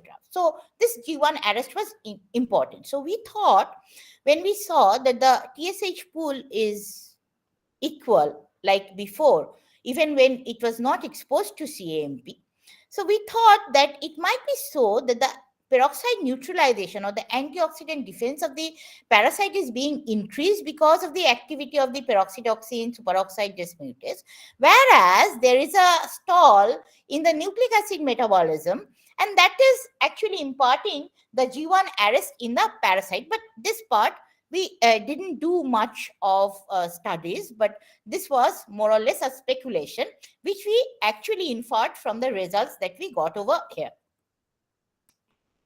So after this, we were wondering that this is a stage differentiated PDA, and when CMP increases, this PDA level decreases, and because of the decrease of this PDA, we saw increase in various enzymes. We saw increase in the levels of the antioxidant genes, and we performed the experiments not only with PDA inhibitors, but by knocking down PDA with antisense technology. Because once again, I must mention over here that siRNA technology does not work with Leishmania donovani. Leishmania donovani lacks DISA, so siRNA technology cannot be applied. Either you can have knock out of PDA, or you have to knock down PDA. That too in Leishmania tarantuli, because T7 RNA polymerase is not available in Leishmania donovani. So with this, we understood that PDA is associated with the antioxidant defense of the parasite. Now, we were wondering what is, if PDA is doing, working like this, what is the function of PDD?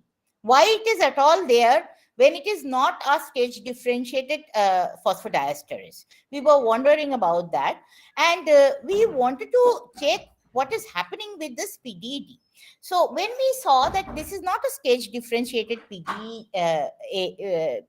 phosphodiesterase, we started bioinformatically this PDD and saw that there are two very interesting domains in this PDD. There are two domains which were categorized as R1 and R2, and these two domains showed that they are PK catalytic domain binding sites. So they have the ability to bind the PKC, that is the PK catalytic domain. And another thing was there were several phosphorylation motifs, which were PK phosphorylation motifs. So this is something this was something very interesting to us, because we never expected a direct relation between PD phosphodiesterase and PK protein kinases, because protein kinases are activated when CAMP signaling is occurring. So we wanted to address what is happening, how it is happening, and what we found out is that when CAMP interacts with PKR, making the PKC activated, after the initial activation of PKC, some amount of PKC is binding with the R1 and R2 domains of the PDD transiently. And then after that binding, the PDED is being phosphorylated by the catalytic activity of PK. And this phosphorylation increases the PDA's activity of PDD. And because of this increased activity, the CAMP level, the increased CAMP level, is hydrolyzed once again to AMP and PI. So that means that this PDD is actually providing an additional control of the increased CAMP level, and in doing so, it is taking the help of PKC. Yes, now you'll be questioning that, is PDD not active on its own? Yes, PDD has its PDAs domain, which has the PDAs activity, but that activity is enhanced in the presence of excess amount of PKC, when PKC has already played its role in activating the CMP mediated PK signaling. So this is what we found out. For this also, we did several site-directed mutagenesis. We also mutated the R1 and R2 domains of the parasite to see whether the interactions are occurring or not occurring. And these results have also been published in International Journal of Biochemistry and Cell Biology, where we showed that this PDD has a dual functioning, that it binds with the PKC, and also this PKC phosphorylates the PDE ultimately and increases the PDA's activity. So this basically creates a negative feedback, or this actually neutralizes the increased level of CAMP when it is not required. Now, it is very important to say that CAMP being a second messenger, it has a multiple roles in any cell, and CAMP is not a second messenger which you will love to keep elevated for a considerable period of time, because that might be very dangerous for the cell and its survival mechanism if CAMP continuously keeps on activating all the signaling pathways that they are supposed to activate. So obviously the stringent control of CAMP level in the parasite is very, very important, and it has been also seen that CAMP is controlled, or the level of the CAMP is controlled in higher eukaryotes as well as in lower eukaryotes in microdomains. That CMP level is controlled in different manners in microdomains, and the level of CMP varies in microdomains in parasites as well as in higher eukaryotes. So this is how the increased CMP level is brought to check by PDED. Now, I have already told you before that we were studying the effect of molecules of CMP signaling, which is the pKa. Now, I have also said that pKa is a heterogeneous enzyme which has the catalytic subunit as well as the regulatory subunits. So there are two catalytic subunits present and two regulatory subunits present. Now, what is the role of CMP and the CMP signaling in Leishmania? Now, we all know that the regulatory subunit of pKa has the CMP binding sites, and the regulatory subunit, one particular regulatory subunit binds to 2-CMP. Now, when this binding occurs, there's a conformational change in the regulatory subunit, and the catalytic subunit dissociates from the regulatory subunit. Now, after this dissociation, this pKa catalytic subunit in turn phosphorylates a lot of substrates. Some of them has been identified by us, like RAC, MAP kinases in Leishmania, which are associated with the cell cycle modulation of the Leishmania and the cell cycle arrest of the Leishmania, which we are studying till date. And other than that are the regulatory subunits that are left. Now, apparently, these regulatory subunits are said to just be responsible for activating the catalytic subunits by binding to CMP. But it was very interesting for us to observe that in Leishmania, during differentiation, if you expose the parasites to 37 degrees centigrade, pH 5.5, or you expose the parasites to CMP analogs, what happens is that there is an increased expression of PKR, that is a regulatory subunit of the parasite. We cloned this PKR and we overexpressed this PKR and saw that these PKR, or the regulatory subunits, basically increases the metacyclogenesis in the parasites. That is, they help in the transformation of the parasites from the promastigotes to amastigotes by making them metacyclogenic. They also help in another process which is very important for differentiation in the parasite, and that process is autophagy. It has been seen that because of the increased expression of PKR, there are increased autophagosome formation, ATG8 increases in the parasites, and the parasites move towards autophagy. Now, this autophagy has also been seen to be a part of, or an integral part of, parasite differentiation to amastigotes. So we understood by different observing different autophagic marker, by observing different metacyclogenic marker, that the parasites are moving towards autophagy because of the overexpression. This is the overexpressed PKR overexpressed parasite. Because of the overexpression, the parasites have increased autophagic characteristics, autophagic nature, and the infectivity of the parasite also increases considerably in the macrophages. So to conclude, what we can say is that upstream, we saw that CMP levels is modulated by acidocalciosomes, by pyrophosphatases, which removes the PPI pool from the receptor adenylate cyclases, forming inorganic pyrophosphates, so that CMP can be produced. On the other hand, the PK activation occurs, that is, the PK catalytic subunits are activated, and they in turn phosphorylate several substrates.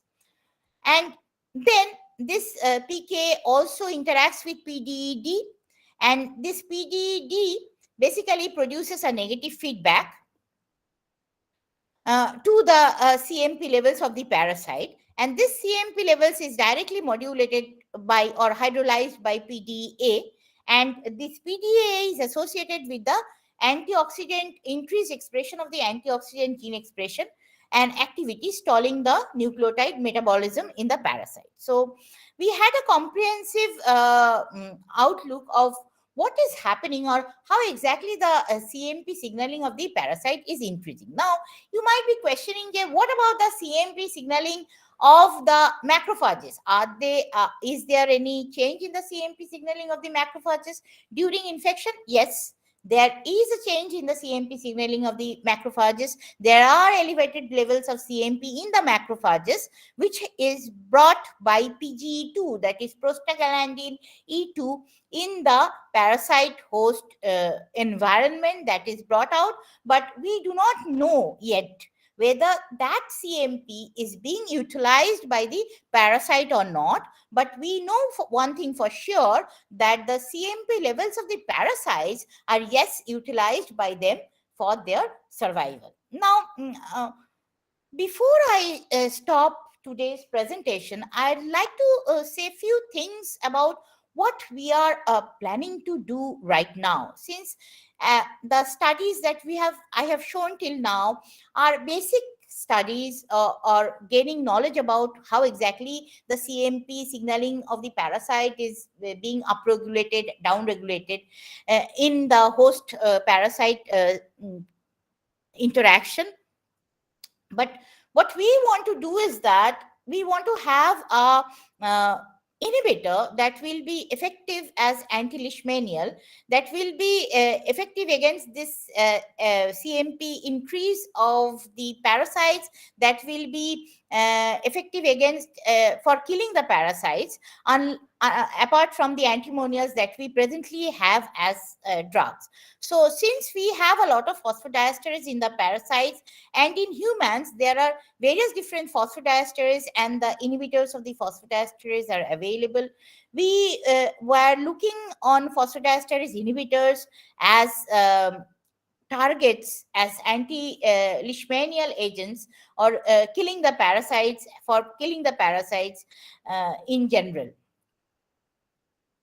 What we found that there are from the cytotoxic properties of the PDE inhibitors, we have seen that one PDE inhibitor, which is known as etazolate, it's a PDE4 inhibitor.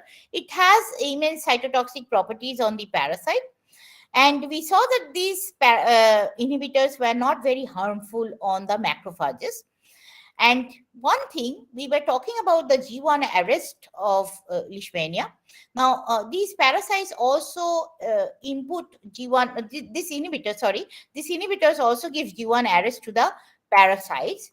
And when we observed the mitochondrial membrane potential with these inhibitors, we saw that there is a decrease in the mitochondrial membrane potential in the parasites.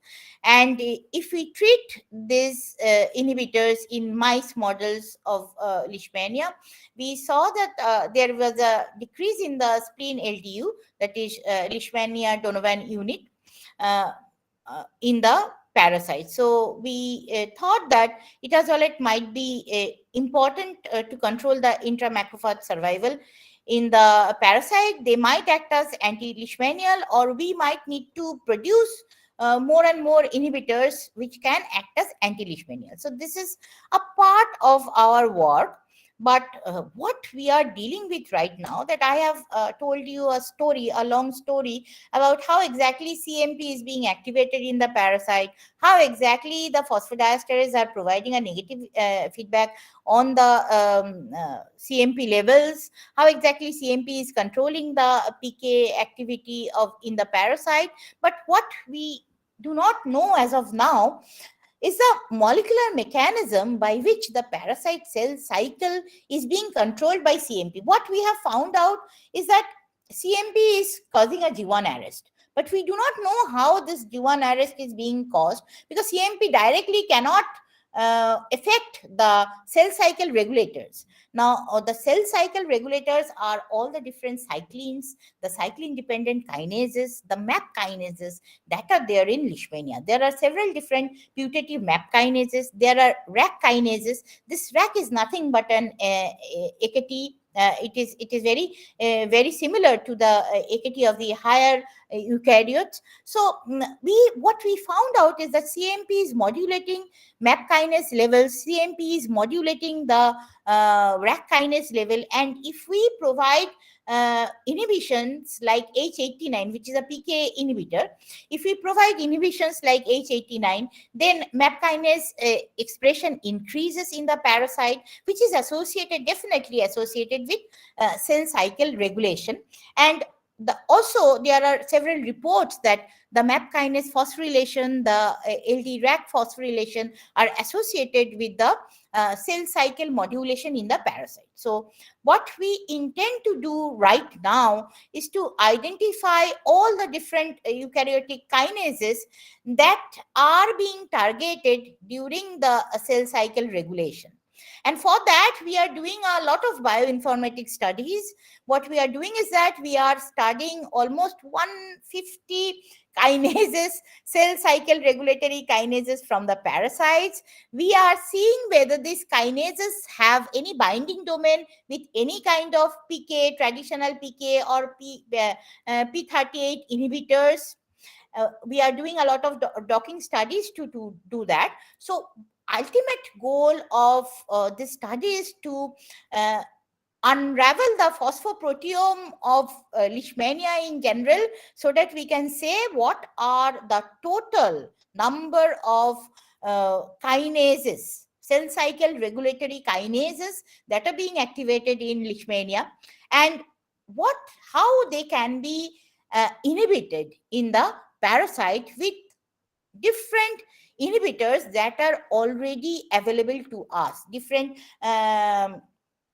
P38 inhibitors, different PK inhibitors, whether they can at all be targeted by those inhibitors. So for that, what we are doing is that we are listing the gene IDs together and seeing what are the gene IDs that are useful in cell cycle regulation. So total 28 genes has been listed. So later on, we are doing the net phos analysis to see whether they are having a good phosphorylation store. Now, then we are filtering the data. We are doing a kinase substrate combination interaction network. Then with the interaction network, we are visualizing the network through cytoscape.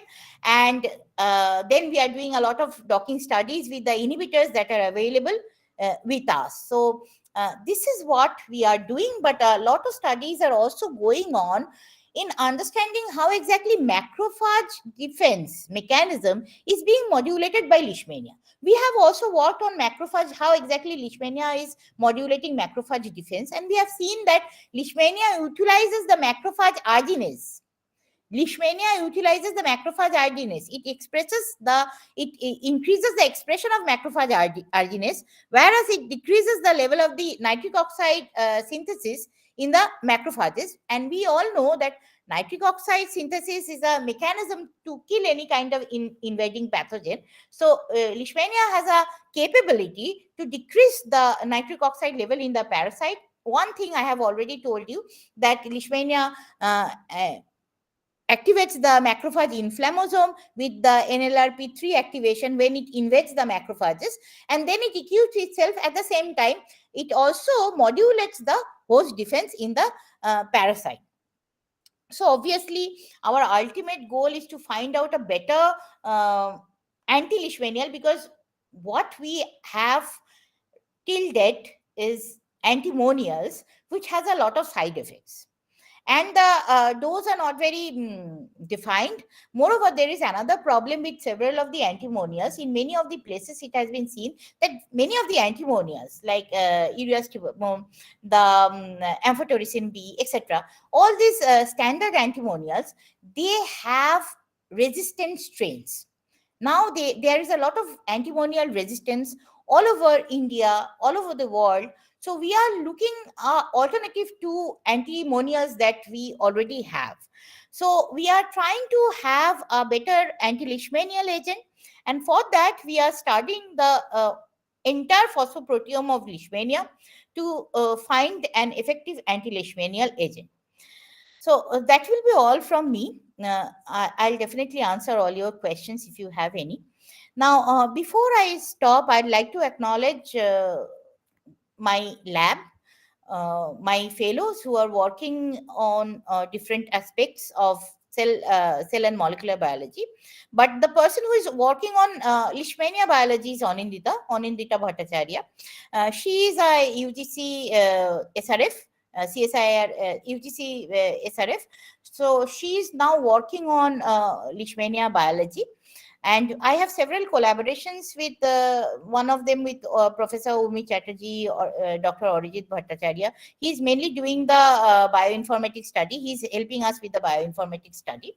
And I have fundings from DST, Government of India, West Bengal DBT, and a present funding from UGC DAE CRS.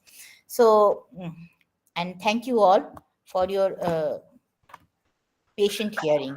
Thank you very much. Thank you, Odonima, for your excellent work. This is a hardcore molecular biology plus cell biology work. Is there any question from the student? If not, then I have a just simple question. First, we have to prefer to the student. Again, I have a question. Yeah. Ma'am, if you could just go to your slide number 3, I had a query from there. So I'm not an expert in cell biology, but yeah. So here there is a gap in the distribution, right? So you can see the Maharashtra area, Tamil Nadu, this area don't have Leishmania distribution. Yeah. And what could be the reason? Well, I am not the person to give you the proper reason. I do not know exactly the proper reason, but I think the population, that leishmaniasis that you see in Sri Lanka and to some parts of the Southeast Asia, maybe, that is actually being coming to the southern part of India, that is the Kerala, this portion. But over here, the population of the incidence of leishmaniasis on the northern side is quite high. On the other hand, this part of India is not getting leishmaniasis as of now. So exact reason, I don't know whether there is a climatic reason, because if you say that there is a climatic reason, then Sri Lanka would not have been having leishmaniasis so much. So I don't think it's a climatic reason. There might be some other reason for this distribution, which I am not sure what it is. Yes, because you also mentioned that the temperature might be a regulating factor for them. Now, temperature, yes, definitely it was. And previously it was considered to be a tropical disease, right? So right. in 1980s, 1950s, 1960s, 1970s, leishmania was prevalent in this part of India. In Bangladesh, in today's Bangladesh, in West Bengal, in Bihar, in some parts of Uttar Pradesh. But apart from that, in Himachal Pradesh, we never had leishmaniasis as of that. Now we have. It's very strange, and perhaps it's the, I don't know whether it is the parasites who are adapting to low temperatures. They are moving towards the temperate zone, more towards the temperate zone. We are not sure about it, but yes, there are leishmaniasis in the temperate zone as of now. But last thing, I think it would be nice to see how climate is actually impacting leishmania's distribution. So I'm working on climate change modeling. It would be nice to work on this piece actually. If you could get in touch, that would be nice. Okay, okay, sure. I will give you whatever information I have on that. No problem. Absolutely Sure, ma'am. Thank you so much. আচ্ছা, আমার একটা প্রশ্ন, এই sample Kalyani hospital থেকে পাচ্ছিস? মানে আমরা sir যেটা লিশম্যানিয়াসিস কল্যাণী হসপিটাল থেকে যে পাচ্ছি এ কথা বলবো না, কারণ আমরা যে কাজগুলো করি সেগুলো বেসিক্যালি পুরোটাই হচ্ছে আপনার AG83G স্ট্রেনের উপর। হ্যাঁ, so this R lab grown স্ট্রেনস। We Harbour Leishmania in হ্যামস্টার্স and in bulbsy mice. এবার bulbsy mice এর একটা প্রবলেম হচ্ছে, bulbsy mice এর লিশম্যানিয়া হচ্ছে সেলফ হিলিং। 2 থেকে 3 মাস অবধি আপনার disease manifestation দেখায়, তারপরে কিন্তু it heals. So we prefer hamster, and the hamster model, the immunologically it is closer to that of the human model. So that is why we do. কিন্তু presently report আছে sir, প্রচুর report আছে যে north বেঙ্গলে there are, মানে লিশম্যানিয়াসিসের আরেকটা বিশাল problem হচ্ছে under reports, মানে যতখানি হয় তার কিছুটাই রিপোর্ট হয়, বাকিটা একেবারেই রিপোর্ট হয় না। কিন্তু এখন হলে সে মেডিসিনটা কি, মানে কাউর যদি ধরা পড়ে ডাক্তার কি মেডিসিন দেয়? মিটাফোসিন দেয়, এখন মিটাফোসিন দিচ্ছে, ইউরিয়াস্টিবামিন দিচ্ছে। ইউরিয়াস্টিবামিন কি এখনো চলছে? হ্যাঁ চলছে, খানিকটা চলছে, কিন্তু মিটাফোসিন বেশি চলছে এখন এই মুহূর্তে। বোধহয় মিটাফোসিনকে বেশি দেওয়া হচ্ছে, which is also how we know that it's an anti-cancer drug. আরেকটা যেটা বললি, that is absolutely new information to me, যে এসআইআরএন এ কোনো নেই, না ইনভলভমেন্ট না নেই। না, এল-ডোনোভ্যানির কোনো ট্রাইপ্যানোজোমায় ইউ ক্যান হ্যাভ এসআইআরএনএ। হ্যাঁ, কিন্তু এমআইআরএন এ এমআইআরএনএ হবে বোধহয়, কিন্তু এমআইআর মানে না না, নেই কেন? মানে এমআইআরএনএ আছে, লিশম্যানিয়া এমআইআরএনএ আছে। না কেন নেই, মানে ইভলিউশনারি স্ট্যান্ড পয়েন্টে কিছু কি একটা ইন্টারেস্টিং পয়েন্ট আর কি, মানে হ্যাঁ, this is a very interesting point sir. Evolutionary stand পয়েন্টে কাজ হচ্ছে, কিন্তু এখনো কিন্তু ফাইনালি এই দুটো জিনিস মানে T7 আরএনএ না, পলিমারেজ। যেহেতু তুই মলিকুলার ডকিংটা করছিস, হ্যাঁ, সেই জন্যই আমার জিজ্ঞাসা যে এসআইআরএনএটা ইভলিউশনারিতে কেন ডোনোভানিতে স্ট্যান্ড করলো না। জানি না, মানে এটা এখনো কেউ মানে বলতেও পারেনি, কোনো কিন্তু মানে there is no ট্রান্সপোজেবল এলিমেন্ট কিছু আছে মানে no. জানি না, মানে আমারও আইডিয়া নেই, but that's a very interesting point. হ্যাঁ হ্যাঁ, মানে this part is very, মানে this part is nascent still now আর কি। Any other question from student? Ma'am, I have a question. বলো। ম্যাম, লিশম্যানিয়ার যে সিএমপি জিন আর হিউম্যানের যে ম্যাক্রোফাজে বা হিউম্যানের যে সিএমপি জিন, ওটা কি দুটোই কি পুরোপুরি সিমিলার? না না ম্যাম, তাহলে তো ওদের সিএমপি জিন ইনহিবিটর দেওয়া যেতে পারে না, মানে ইন ওয়েল, মানে you are talking about CMP, মানে সিএমপি জিন মানে কি, মানে CMP is produced, is a biochemical product. ওই অ্যাডেনাইলেজ সাইক্লেস এনজাইমটা। ও আচ্ছা, হ্যাঁ হ্যাঁ, সিএমপি অ্যাডেনাইলেজ সাইক্লেসকে তুমি যদি ইনহিবিট করো, এবং খুব একটা ভালো কথা মনে করিয়েছো, অ্যাডেনাইলেজ সাইক্লেসকে তুমি যদি ইনহিবিট করতে পারো, তাহলে কিন্তু মানে the entire CMP signalling will stop, no doubt about that, yes you can do that. কিন্তু মুশকিল হচ্ছে মানে এমন কোনো ইনহিবিটর বার করতে হবে which will be only effective against the leishmania. That is yet to be done. আর অ্যাডেনাইল, এটা ঠিক কথাই যে অ্যাডেনাইলেজ সাইক্লেসকে, মানে আমরা প্রথমে অ্যাডেনাইলেজ সাইক্লেসকে আমরা নকডাউন করেছিলাম, তার আগে we tried for নকআউটস of অ্যাডেনাইলেজ cycles. যখন আমরা নকআউট করেছিলাম অ্যাডেনাইলেজ সাইক্লেসকে, তখন কিন্তু Leishmania বাঁচেনি। We failed to have knockouts of adenylate cyclases in leishmania. So that definitely proves that yes, it is very essential for the leishmania survival. And if you can have a inhibitor for adenylate cyclase inhibition, yes, it will work. It will definitely work. Good. Thank you, ma'am. Any other question? Ma'am, যেটা মানে macrophage তো একটা immune cell basically, মানে খুব ভালো important immune cell. তো সেক্ষেত্রে Leishmania একটা বাইরের থেকে পজিটিভ এজেন্ট, মানে ডিজিজ পজিটিভ এজেন্ট, মেরে ফেলার কথা। হ্যাঁ, মেরে ফেলার কথা। সেক্ষেত্রে ওরা কেনই শুধুমাত্র মানে ম্যাক্রোফাজে এসে রিসাইড করছে, থাকছে ওখানে, মানে ওটাকেই কেন একমাত্র টার্গেট করে যখন ঢুকছে ম্যাক্রোফাজেই কেন থাকছে? মানে কি কোনো এজেন্ট এইভাবে মানে ওদেরকে অ্যাট্রাক্ট করে কিছু দ্বারা এনগালফড হচ্ছে? And since it's a parasite which can modulate macrophage environment, তাই থেকে যাচ্ছে। এবার সেখান থেকে আলটিমেটলি তো মানে শুধু মানে it is not only it is present in organs like liver, spleen, in the macrophages of liver, spleen obviously, but in liver, spleen it is present. মানে অর্গান যদি তুমি দেখো, তাহলে কিন্তু মাল্টিপল অর্গানকে এফেক্ট করছে ইন দ্য ম্যাক্রোফাজেস। ইয়েস, এখন নাও your question যে why macrophages, why not somewhere else?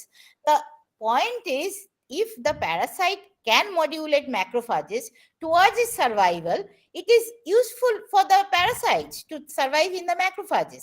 That is why they are choosing macrophages. কারণ ওরা যেটা করে, ওরা ম্যাক্রোফাজের TL1 যে সাইটোকাইন্স গুলো আছে সেগুলোকে সাপ্রেস করে TL2 সাইটোকাইন্স, মানে IL4, IL10, all these cytokines which are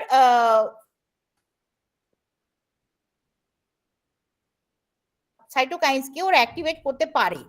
যেহেতু ওরা এটা পারে এবং যেহেতু ওরা ম্যাক্রোফাজের মধ্যে তোমার ওই এনভায়রনমেন্টে দে differentiate into অ্যামাস্টিগোটস, they prefer that location for their survival. আচ্ছা অরুণিমা, একটা কোশ্চেন চ্যাট বক্সে এসছে, অভিক সেনগুপ্ত, আমাদেরই ছাত্র, বিএসসি, এখন কাল্টিভেশনে পিএইচডি করছে। ও লিখেছে, thank you ma'am for such an এনগ্রসিং talk. I would like to know more about the relationship between autophagy and the metacyclogenesis under the control of PKAR activity as you mentioned. Is it a two-step process? Does PKR stimulate metacyclogenesis, which in turn facilitate autophagy in the It is promastigote? a two-step process. You are right. প্রথমে যেটা হয় যে মানে generally যেটা হয় যে লিশম্যানিয়ার প্রোমাস্টিগোটসে দেয়ার আর several different steps, right?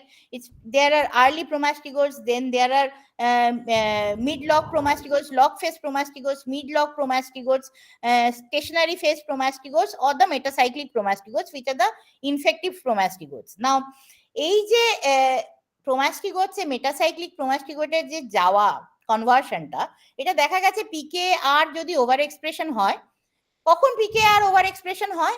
If they faces an adverse environment. সেটা কি কি হতে পারে? সেটা একটা হচ্ছে টেম্পারেচার, পিএইচ চেঞ্জ হতে পারে, আরেকটা হতে পারে স্টারভেশন। তুমি যদি একটা লিশম্যানিয়াকে তার নিউট্রিয়েন্ট মিডিয়ায় খুব কম অ্যামাউন্টে নিউট্রিয়েন্ট মিডিয়া দাও, তাহলেও কিন্তু দেখবে যে ইট ইজ গোয়িং ফর মেটাসাইক্লোজেনেসিস।